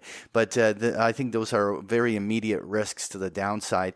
I think everything's back in order in the world. Patrick is erring on the side of being bearish. I like it. The world feels like it's getting back into order. Things are going. They've opened up Ontario here. They opened up recently, and not only that, like they opened up in terms of Omicron and allowed us to do things, and not only that, Patrick is now somewhat bearish, even though he claims to not be. He's giving us downside targets that are 17% down, telling us he's not bearish. I feel like everything's good. I feel like the world's gone back to is in order. All right. But the question I have for you, do you think, here I'm using the momentum value factor, but one of the things I was curious about in your mind was, do you think that rotation out of tech, like out of the Qs and into the rest of the stock market continues? I'm in Lyn's camp. This has just started. It's got a long, long, long way to go. So, isn't it interesting that the FANGs did quite bullishly respond? Okay, actually, let's talk the FANGs. Let's go through all of them in order, right? So let's start with Facebook, because I'm never going to call it Meta. Obviously, this was the one big disappointment, just an absolute brutal drop, not even a dead cat bounce on that kind of a drop. And this certainly has been a big disappointment, but very much in line with what's been happening in global social media, right? When you look at the social media ETF in general, which is a lot of the global players, has just been in a monstrous downtrend, and Facebook seems to just have joined that party. But the one thing I'd like to say, Patrick, is that we just had the world's largest destruction of market capitalization in a single stock ever. And I just don't think this happens in the midst of a bull market in that sector. Okay, but how would you argue? The pushback was that Amazon's gap higher today. It was big that's as well. The next. No, it was actually almost the equal amount of market cap to the upside. Now, the absurdity of using that. I think though, 1 second though, Patrick. The reason Amazon was so big was because Facebook pushed it down the day before. Yes, I agree. I was just going to highlight.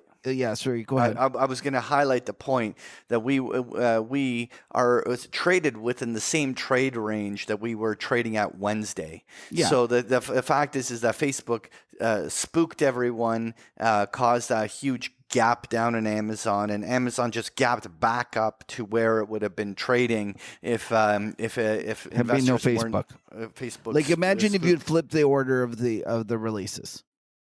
Yeah. It would have been even worse because Facebook would have been a little bit higher on the good Amazon news. I think this is a big deal, that people are missing the fact that they could get something so wrong on such a big stock. Yeah. And it's just so wrong, Patrick. So wrong.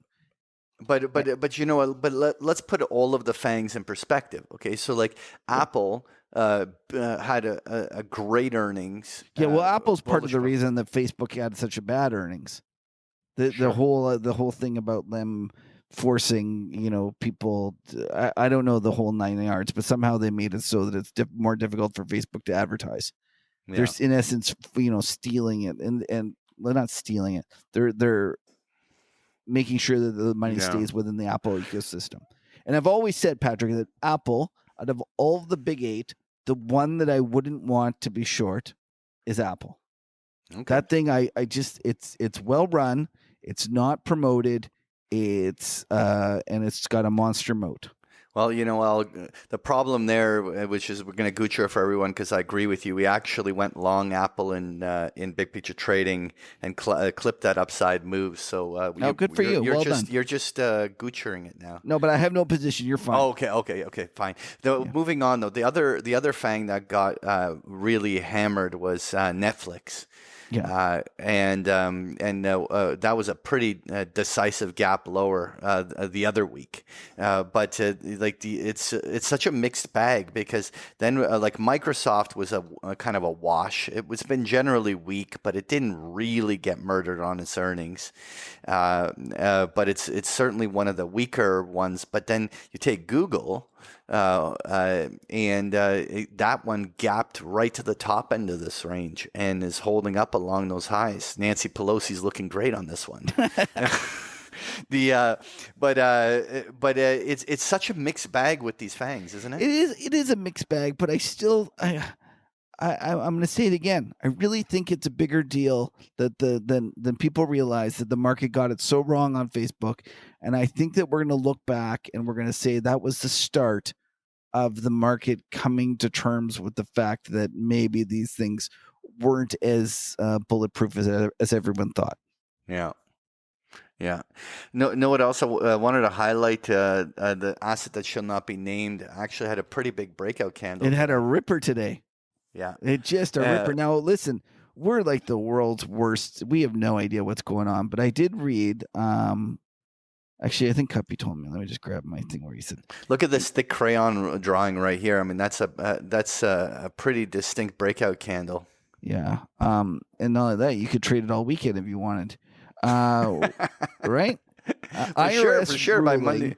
That if you're an exchange and you mine coins but don't sell it, it isn't taxable. I guess there's something. Could that have been it? Like, I'm not sure if that was the reason for the rally or not. Okay, another little tidbit. We can laugh about crypto all we want, but there's no doubt that it has been recently highly correlated to NASDAQ and has been a great signal for the risk on, risk off days. Yeah. Like if you're a trader, you should be watching it just for it gives you kind of a feel for, the appetite to take risk. Right. The other thing let's just circle back because we didn't touch on it, but I wanted to circle back on this. When we look back at those credit spreads on corporate bonds, they're starting to break higher. Like one of the things we were observing, weeks ago, that they haven't responded, and that this was just that they were just correlating or at least adjusting to the move on Treasury. But suddenly we have corporate. This is investment grade. When we go and just have a peek at. Hold on a second here. But when we take a look here on the junk bonds, even here, high yield, we'll just use the broad basket here. The interesting thing here is that this is right back now up towards the highs that we saw back in November. Well, I wouldn't call this an extraordinary breakout, but to add further stresses, when corporate credit yield and things blow out, that usually does start to spook the stock markets. So I agree, Patrick. For the first time, I'm watching it, and I really think the ECB was the point where I feel like the credit in the U.S. was hanging in there, was behaving okay, and then ECB happened, and credit went for sale again. And I'm watching it closely. For the first time, I feel like it's not behaving as well as I would have hoped. Right. So anyway, what I wanted to just highlight as well, I wanted to look at the breadth of the market. Now, we've shown this chart before, which is looking at the number of stocks above their 50-day moving average. And when we saw that puke out bottom on the stock market the other week, we hit about 22 or so on the lower end of this breadth indicator, which oscillates between 0 and 100. And so usually that's oversold enough to mark a bottom. But in this entire retracement of the stock market that saw it gain back at least half of the losses, the needle didn't even move here. And we find ourselves right back to around this 30 level.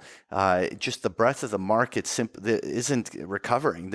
It seems like those FANG stocks or the big market cap names were driving that indice, and it really isn't a broader move on the market that at least is yet being reflected. I don't disagree. The market's still got a lot to go. It's bounced, but let's see. It's by no means is the all clear sign being put out. The other one that I wanted to highlight was this one. This is the S&P Energy Sector Bullish Percentage Index, which is the number of energy stocks that are giving bull signals. And this is not oil, but the energy companies themselves. And it's at 100? It's at 100. And the interesting observation is that throughout the 2020 and 21 period where we were in a very distinct oil bull market, each time we got up toward 100, it's somewhere there marked a key swing high in the bull trend. Now, not a big bear market turn or something, but we usually see peak sentiment when this indicator hits up here.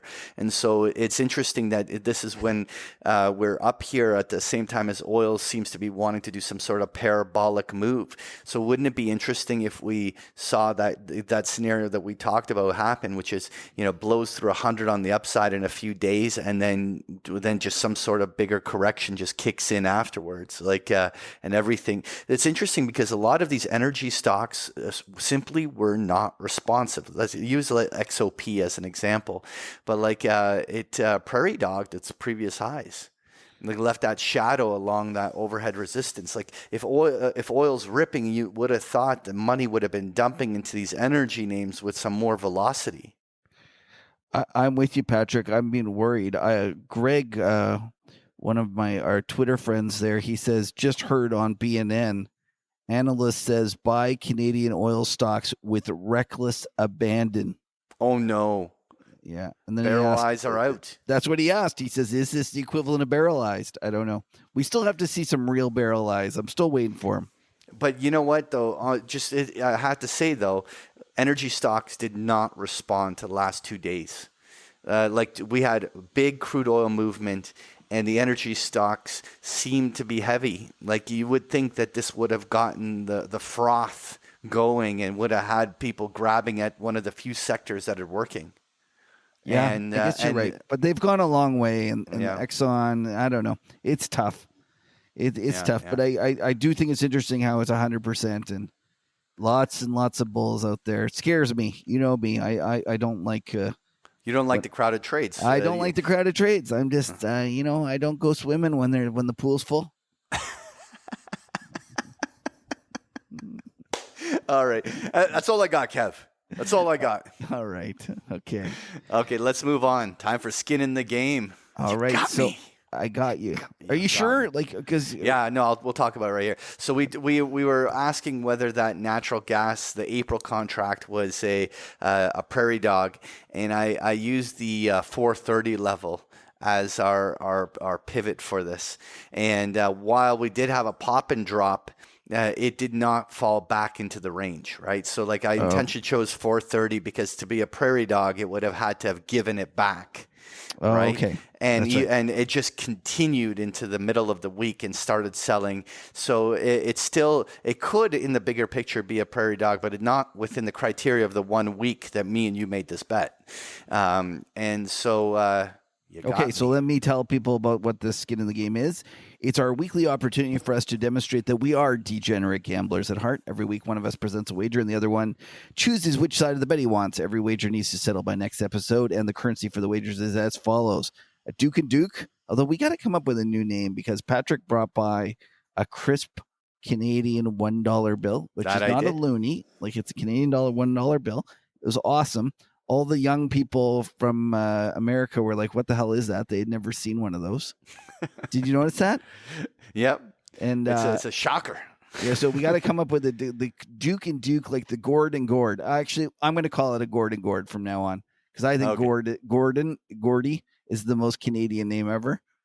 Like Gordy McDonald, that's the guy you always meet out there, Gordy McDonald. Just that's kind of Canada. Anyways, a pint of beer, a burger bet, pitcher, a case of beer, a 2-4, a bottle of wine, and the steak dinner. The winner of the bet is obligated to create a new bet for the following week. All wagers settle in full, and there will be no in any positions. I feel like, Patrick, we got to go. I was going to do something fancy. I was going to do credit spreads. I was going to do something interesting like that. I think we should do the spoos. I think we should just go back to basics. And I could just do a straight up or down. You could, but you don't want to. I don't want to. That's no fun. So, what was the range for this week? Okay, I'll just put on a weekly chart and we'll just look at the weekly candle. Okay, the weekly. All right, so right here, this week's range was the high was 45.86 and the low was 43.95. Okay, so we need to do some maths, right? Okay. Yeah, and if we were really smart, we would be doing this. Doing our heads now. Yeah, or doing it earlier. So let's set 200-point range. Let's just make it simple. Okay, so 200-point range. Now, I think it's going to settle down a little bit. So I'm going to have to tighten that up a little bit because if I go, it's got to be wider. You're not going to do it. So it was 200 points. The high low for next week, I got to tighten it up. 170. Yes, it'll be more. Okay. I'm in. Okay, and what are we going to do? Are we going to do Over. future or are we going to do cash? I guess we're going to do future, right? No, I have the continuous chart up here. We just evaluated on The this. Let's just futures, use- right? Though it's the futures as opposed It's to the a, cash. it's a continuous contract of the futures, yes. Okay. It's So- the SPOOs. You said SPOOs. Yeah. Okay. So the bet is, and did you do the math right? Was it 200 last week? You me can just- you can see here. Look, you can look at the candle, right? It's roughly about 4,400 to roughly about 4,600. Let's do roughly 200 points. Okay. 170. I hope that wasn't dumb. Yeah, A it might pitcher. have been pitcher. Okay, I'm in for a pitcher. Let's do it. Okay, sounds good. All right. All right. Okay, it's So not over yet, what did Patrick. what did still you got a clip little me? bit of work to do. Was it a pitcher last week, Lena? I'm trying to remember what the bet was. Oh my gosh, you guys are asking me at the time when I'm trying to finish my beer. Do you Pretty remember? sure it Kev? was a pitcher. I No, think I it don't was a. remember. It probably was. It wasn't more than that. Okay, anyway. since Lena's here, let's go on to the next segment. Yeah. No See on stupid you. questions. Lena? Hi guys, thank you for putting out such fantastic content every week. I really appreciate the great guests you bring each episode. I trade futures quite actively and use stops for most of my trades. This habit has prevented major account drawdowns, but I'm extremely frustrated with the market picking off my stops and moving in my direction without me. I have been trying a couple of things to fix this. A, trade smaller with wider stops. B, being very picky with entries and trying to pick turns, very hard to be certain and assess risk and reward, as some of them can run quite a bit but take longer to set up. Any inputs on how to think about trade execution and risk management go a long way. Thanks again for your help. Cheers. All right. Patrick, I You feel wanna like this start is... Well, no, this is up your alley. You go, man. Well, for sure. One of the things is it's a lot about time frames on trading. Stop losses. What often happens is that traders will use previous highs and lows, or simply trailer the stop losses as it's moving, and they don't take into account what is a typical one-day trade range. And they're simply putting their stops within normal daily ranges, which basically makes them far more susceptible to being hit. So trading smaller with wider stops is definitely one of the better ways to do it, but it needs to still make sense where you're trying to determine where to get out. We have specific technical techniques we use a big picture for this, but I think being picky about your entry always helps. But in the end, you have to often allow the trade. You almost have to enter at a point where you can definitively know where you're going to be wrong, and the loss that you can incur makes sense for you cutting out of the trade, and it has to be asymmetric in its nature. What would you add to that? I think that's a great way of putting it. Identify where you're going to be wrong first, then size the trade, because too many people just kind of arbitrarily use the same amount. Like they might say, "Oh, I'm going to use 5 S&P points," but that doesn't make any sense, because as Patrick identified, the reality is that depending on the volatility of the contract, it's going to be different.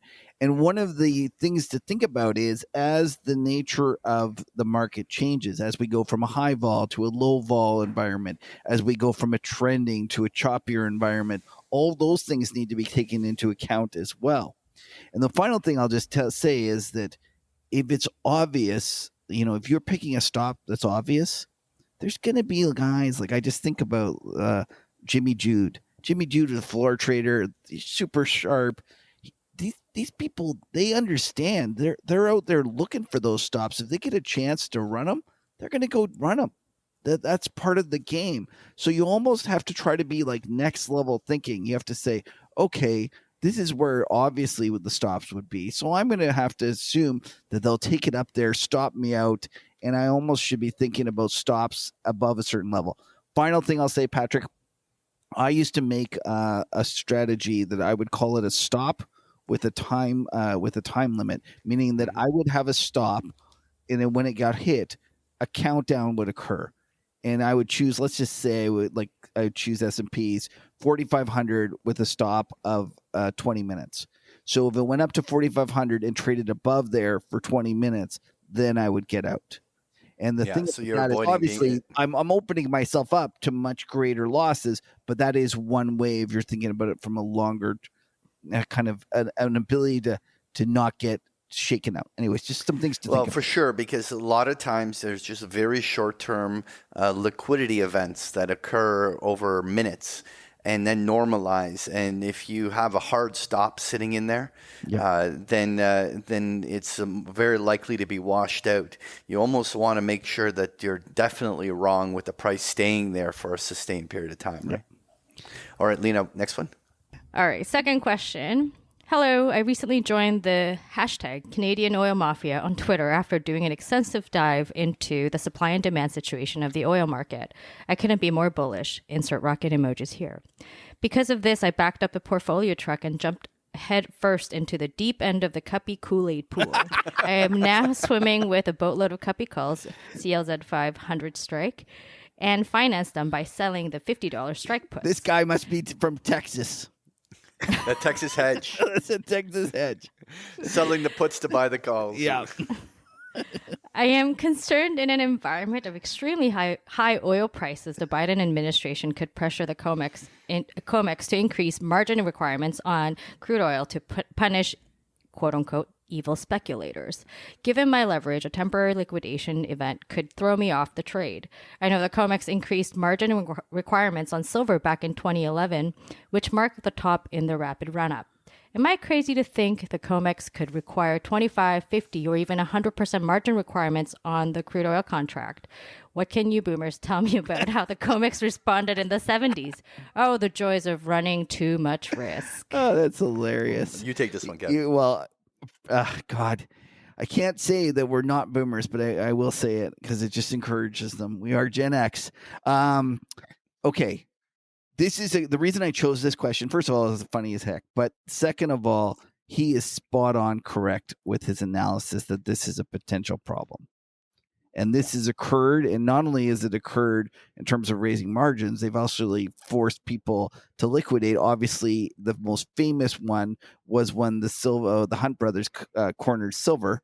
And you could only enter into transactions that were closing, and they basically pushed them out of it. So what do I think that they're going to do it in concert with Biden's administration and it's going to be a nefarious type evil thing? No. Do I think that we could get a situation where oil naturally gets more volatile and then on the top of it, it's kind of an added benefit? For sure. Would it go to 100% margin? I'd be shocked if it ever went that high. But it would be something that you could expect to increase by a significant portion. And if you're at all close, like I always say, if you're trading futures and you're asking what the margin is, you're trading too big. Don't you think, Patrick? Like, listen. I'm not going to disagree with that point. Yeah. But what I was just going to say, one of the easier ways to remove that margin volatility is turn the naked puts into a credit spread. And have your fixed margin that can't be impacted by a change in the rules. That's true. That's smart as well. Right. And just so you know, like, for example, when IB did this, it's not only can the COMEX do this, your broker can do this as well. Yep. And we saw this with Interactive Brokers on Bitcoin. They wouldn't let you short any futures for Bitcoin. I don't even know if they let you go long without putting up. It was something like, to be short, Bitcoin future at IB was 200% of the notional. It was just dumb. Like, it was just dumb. They just basically wanted to discourage it. So yeah, they just don't want. We don't want your business. Exactly. They're just telling you, okay, fine, we'll do this, but we'll make it so that you don't want to do it with us. And then I think this also didn't something happen at Robinhood with the whole meme stocks. I know they weren't allowed to trade, but I thought there was also a margin rule change. But maybe I'm wrong about that one. I don't trade at Robinhood, so I don't know. But it was a great question. Something to think about. If you're that tight, I would definitely suggest looking at maybe Patrick's solution or just reducing. The thing is that the margin on crude oil future puts is much cheaper to carry than a credit spread because of the low margin requirements. So by turning it into some sort of a credit spread, you're going to have to actually front a little bit more margin, but that margin won't change on you. You can't. Why don't you you're tell not- people what you mean by when you say a credit spread and explain Well, to them? when you go short a put, and then you would buy a lower strike put and earn a credit still, but your risk is limited to the distance between the two strikes. So in Right, this which case, you have to put up let's say, 100% of. Yeah. So let's say you did a 50 by 45 or a 50 by 40 strike, and do a $5 or a $10 spread between them. Now you need to come up with the margin of that, the 100% of the distance of that spread. But now if COMEX goes and changes the rules, it doesn't change the amount that you had to have allocated for your option position. So you can't get steamrolled over on margin calls if that was to play out. And that is almost it's kind of the reverse of what Jim Leitner talks about when he owns those, but you're selling it. But Patrick's point is correct that you can, if you do that, the margin cannot change no matter what. Okay, Yeah, number 3. I mean, look, if someone isn't heavily leveraged, right, and they can carry and they can deal with the margin, you don't do it. But if you've levered up to the point that if a margin call, like if they increase the margin and you're going to get wiped, you got to seriously consider whether the credit spread is a better choice. All right, last one. So last one here. Hey, Kevin, Patrick, and Lena. Glad you guys like the Kilter Slurpee beers. Patrick, I'm so sorry you didn't get drunk. I've got the worst reputation now on this show. Given the bizarre idea coming from Inside Baseball with Old Chestnut that Canadians don't like IPAs, Kevin doesn't represent all Canadians, Morris. I'll send you a great one from Winterpeg, 2 for Patrick to make sure he's drunk by the end of the episode. Thank you very much for the merch. I have a dumb, no stupid question for you because let's push the limit of stupid.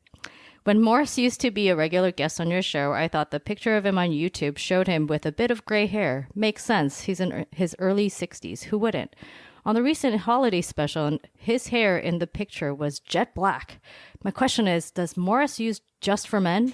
Asked by a slightly jealous balding millennial and a fan of Inside Baseball with Old Chestnut. Though I always skip fish. Have you heard of Led Zeppelin? Cheers, Paul from Winnipeg. Paul was the good Samaritan that sent us the beers. Super nice guy. Awesome. Terrific, of course, because he's from Winnipeg. And I completely agree that it looks like Morris is using a little bit of Just for Men. 2 minutes for looking so good. Only the old people will get that joke. Rocket Richard, though, used to have a very old commercial where he used to get put in the penalty box. 2 minutes for looking so good for using it. I don't know if Morris uses it. What do you think, Patrick? I think so. You do? Yeah. He's pretty vain. I could kind of see it. But why not?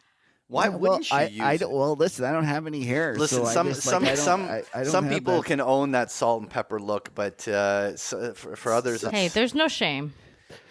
You know, I don't know. I have a feeling it might have been an old picture because I kind of feel like Morris would be too lazy to go to the hassle. That's how I'm feeling all right. about We're it. gonna ask him. We're gonna ask him. But listen, Paul, I completely agree with this stupid fish. Like they stick on the front of it, and like we're gonna get hate mail. Oh from no, that's Morris. fine. They take their phone and they put it up to the mic. It sounds terrible, and then somehow it's funny. They can figure out that people are fast forwarding it and they're getting mad about this. So I think we should almost start a campaign for everyone to fast forward the fish at the beginning just to piss them off.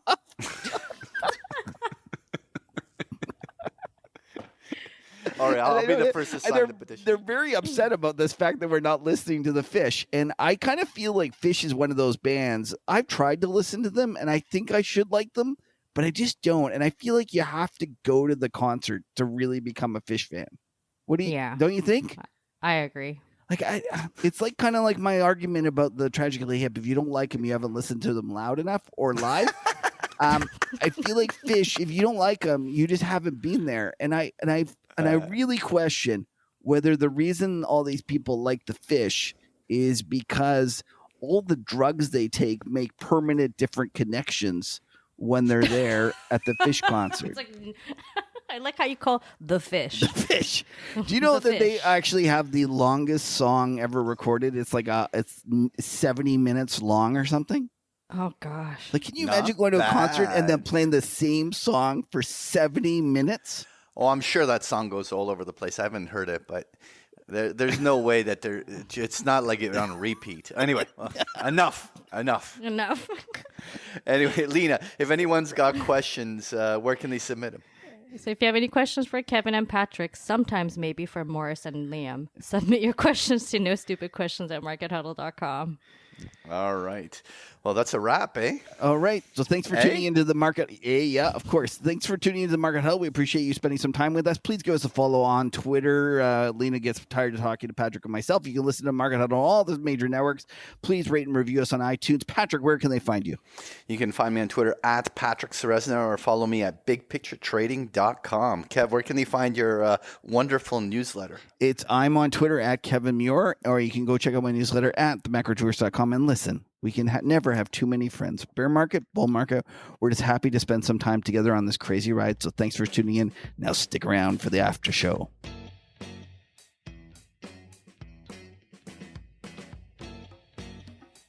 Okay, so beer time. I liked it. Is this an IPA? Because this is probably my favorite IPA I've ever had. It's crushable. It's a crushable I don't know IPA. what that it's means. Only 4.5%. It's like See, that's what it is. I don't like the major alcohol ones. Yeah, like the high alcohol IPAs. Usually IPAs are north of 6%. It's a typical thing, and sometimes it can go like even 8% at some cases. This is at a 4.5%. You get the nice hoppiness, but you no, I like it. I must be a lightweight. I'm doing it a 7.9. I wanted to say that right off the bat. Now it's your turn. Go. Well, I'm going to give it better than that. I'm giving it an 8.2, even though it's an IPA, and even though it's warm. that's and it's got a great can. Like honestly, yeah. Like it's great. What about you, Lena? Where are you coming in? This wasn't one of my favorites. Oh. I'd say I can't say this was one of It's a guy's beer ones for that some I really reason. liked. I guess I don't know. I wasn't. It's not bad. It's just not my. It's not something I would order if I were to go someplace for a pint. All right, let's hear the score. I'm gonna give this a 6.8. Whoa! Surprising bad number from Lena. Yeah, I'm I pretty generous usually. I still actually think that that's a reasonably respectable score. Like, I mean, usually when we shit on a beer, it's going down to the 5 handle. Except me, I go into the 2s. No, but 6.8 is a stone's throw to 7. I think that's a completely doable beer. Okay. So before we talk about some other things, I want to talk about Twitter and what an amazing medium it is. And so I found this video of some dude approaching a roundabout full speed, hitting it, and launching like, what, 40 feet in the air? No, it was like 65 meters. No, that's how far he went. But how high did he go? It's like unbelievable. Yeah, so we'll retweet it. Lena will retweet happened. the actual thing so that you can go to the markethuddle.com or the Market Huddle on Twitter. You can see it. What I loved about this, so I make a joke about this as being like some hedge fund manager or whatever. Yeah. And then I'm like, okay, what model of a car SUV do you think it is? At which point, this is why I love Twitter. Camil, I don't know how to say this, Minarski. Okay. I'm assuming it's he. He reaches out. He says it was a Suzuki Swift. Pilot landed safely on the nearby church property, and then he gives the picture of this thing. Okay, and the car is just like a wreck. Okay, it's just crazy. But this is the best part about it. Okay, so Camille, he must be from Poland, which is where this has happened. He says, basically, the guy did the most Polish thing ever. He traveled in the air 64 meters over a statue of Pope John Paul II into a church backyard. He had 2.8% alcohol level, and he got into the car without a scratch. He is quite the celebrity down here. That's awesome. Thank you so much, Camille, for letting us know. Because this guy, I must say, he is he's a hero that what he did here. Like, obviously, you shouldn't drink and drive. But if you're going to drink and drive, it's an empty road, and launching yourself kind of 40, 50 feet into the air is pretty funny. Yeah. It's only funny if you got it on camera. It's just like How did it get on camera? I guess it must it's be just one of those. I think it's a traffic camera. Oh, it's probably. Yeah. But it goes Yeah. by like it's a traffic camera up on a pole, and the guy goes by like at the same height. I'm telling Can you imagine? Can you The car imagine literally flies off being the road. the highway guy that goes back on the camera to find this? I would die. Like that would be You'd the be funny. just like, come on, no way. I had to watch it a few times. I was like, wait, this can't be real. It's awesome. It's just awesome. Anyways, thank you so much. I just love the fact that I was able to track it down. Suzuki Swift going into the air. All right. So, Lena, I know Patrick's not going to watch this. Did you watch Ozark?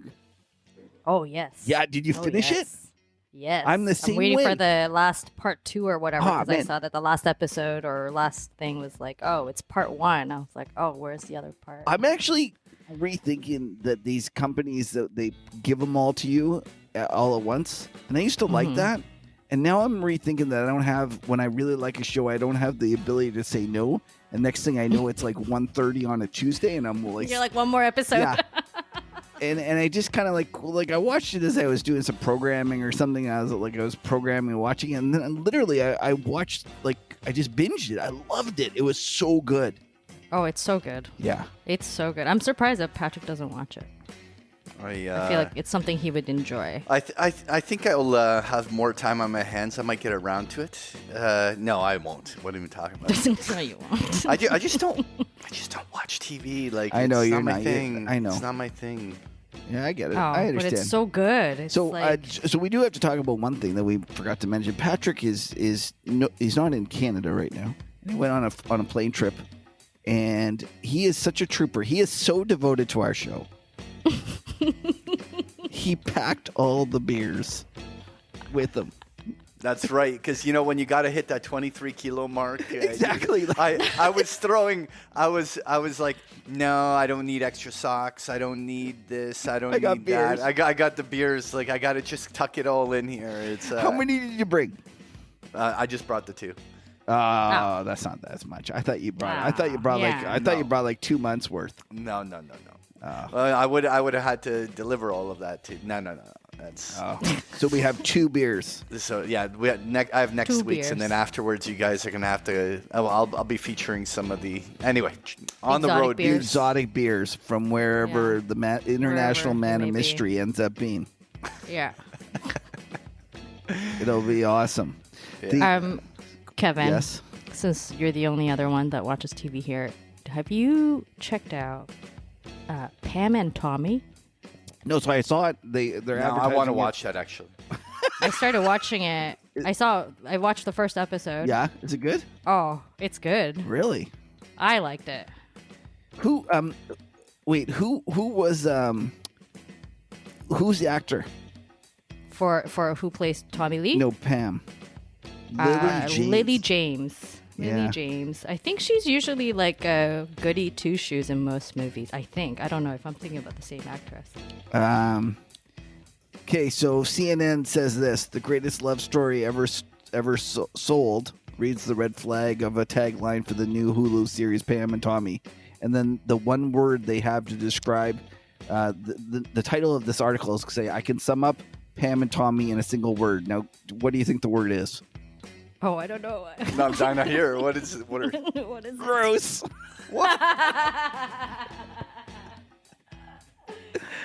Is the whole 8 episodes about the sex tape? I don't know. I haven't watched the You're whole just thing. one I just episode watched the in. first Well, you know what? episode, You can but- give us play-by-plays. Oh my So God. you'll tell us next week where we're going from here and like the first one. But you're saying I should watch it? Patrick, of course, this seems like Patrick's gonna make an exception. He's gonna be like, No, I'm not. No, I'm She's Canadian. not. Yeah, but She Wait, was who's Canadian? Pamela. Pamela Anderson. She was discovered at a BC Lions football game. She was put up on the Videotron or whatever. Wow. I'm not. I'm pretty sure. I think she's back in Canada now. I think she lives in Canada now. Really? Yeah.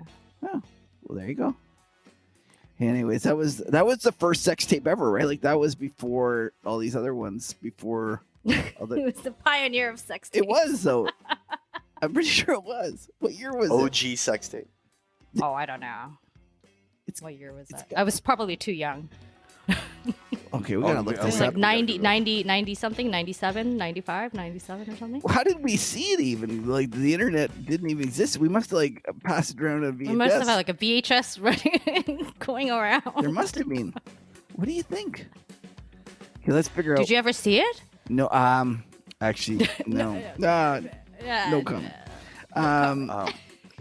Patrick, have you ever seen it? Conan O'Brien tweeted, and he was like, "Will I understand Pam and Tommy if I haven't seen the original?"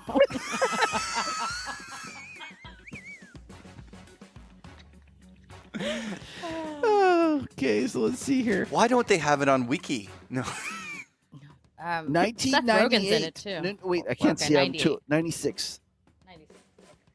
The earliest. It's one of the earliest. Oh yeah, that's before the internet took over. He was the singer of a band Poison. I don't even know that. I thought he was. No, was he's like the drummer of Motley Crue. Yeah. What do you? Oh no, she made another one with the Poison guy. I Who's didn't the even. Poison guy? Which Brad guy? Michaels. Oh. I mean, not the other choices any better, but. Jeez. Oh no, it was placed online. This tape. And There he's you go. some guy. Yeah, there we go. So it was. Anyways, that's funny. Well, Lena, you'll have to give us an update on how it is. I'm not gonna watch it. I want the Cole's Notes version. Okay, I'll do a review. We'd like a written report, please. Okay, no problem. I will report back. All right. Okay. Well, anyways, we should probably let Lena go do some editing. Yeah. Oh, it was a great show. Have a great evening, everyone, and we'll see you next catch you week. next week. Yeah. Take care, everyone. Good luck trading.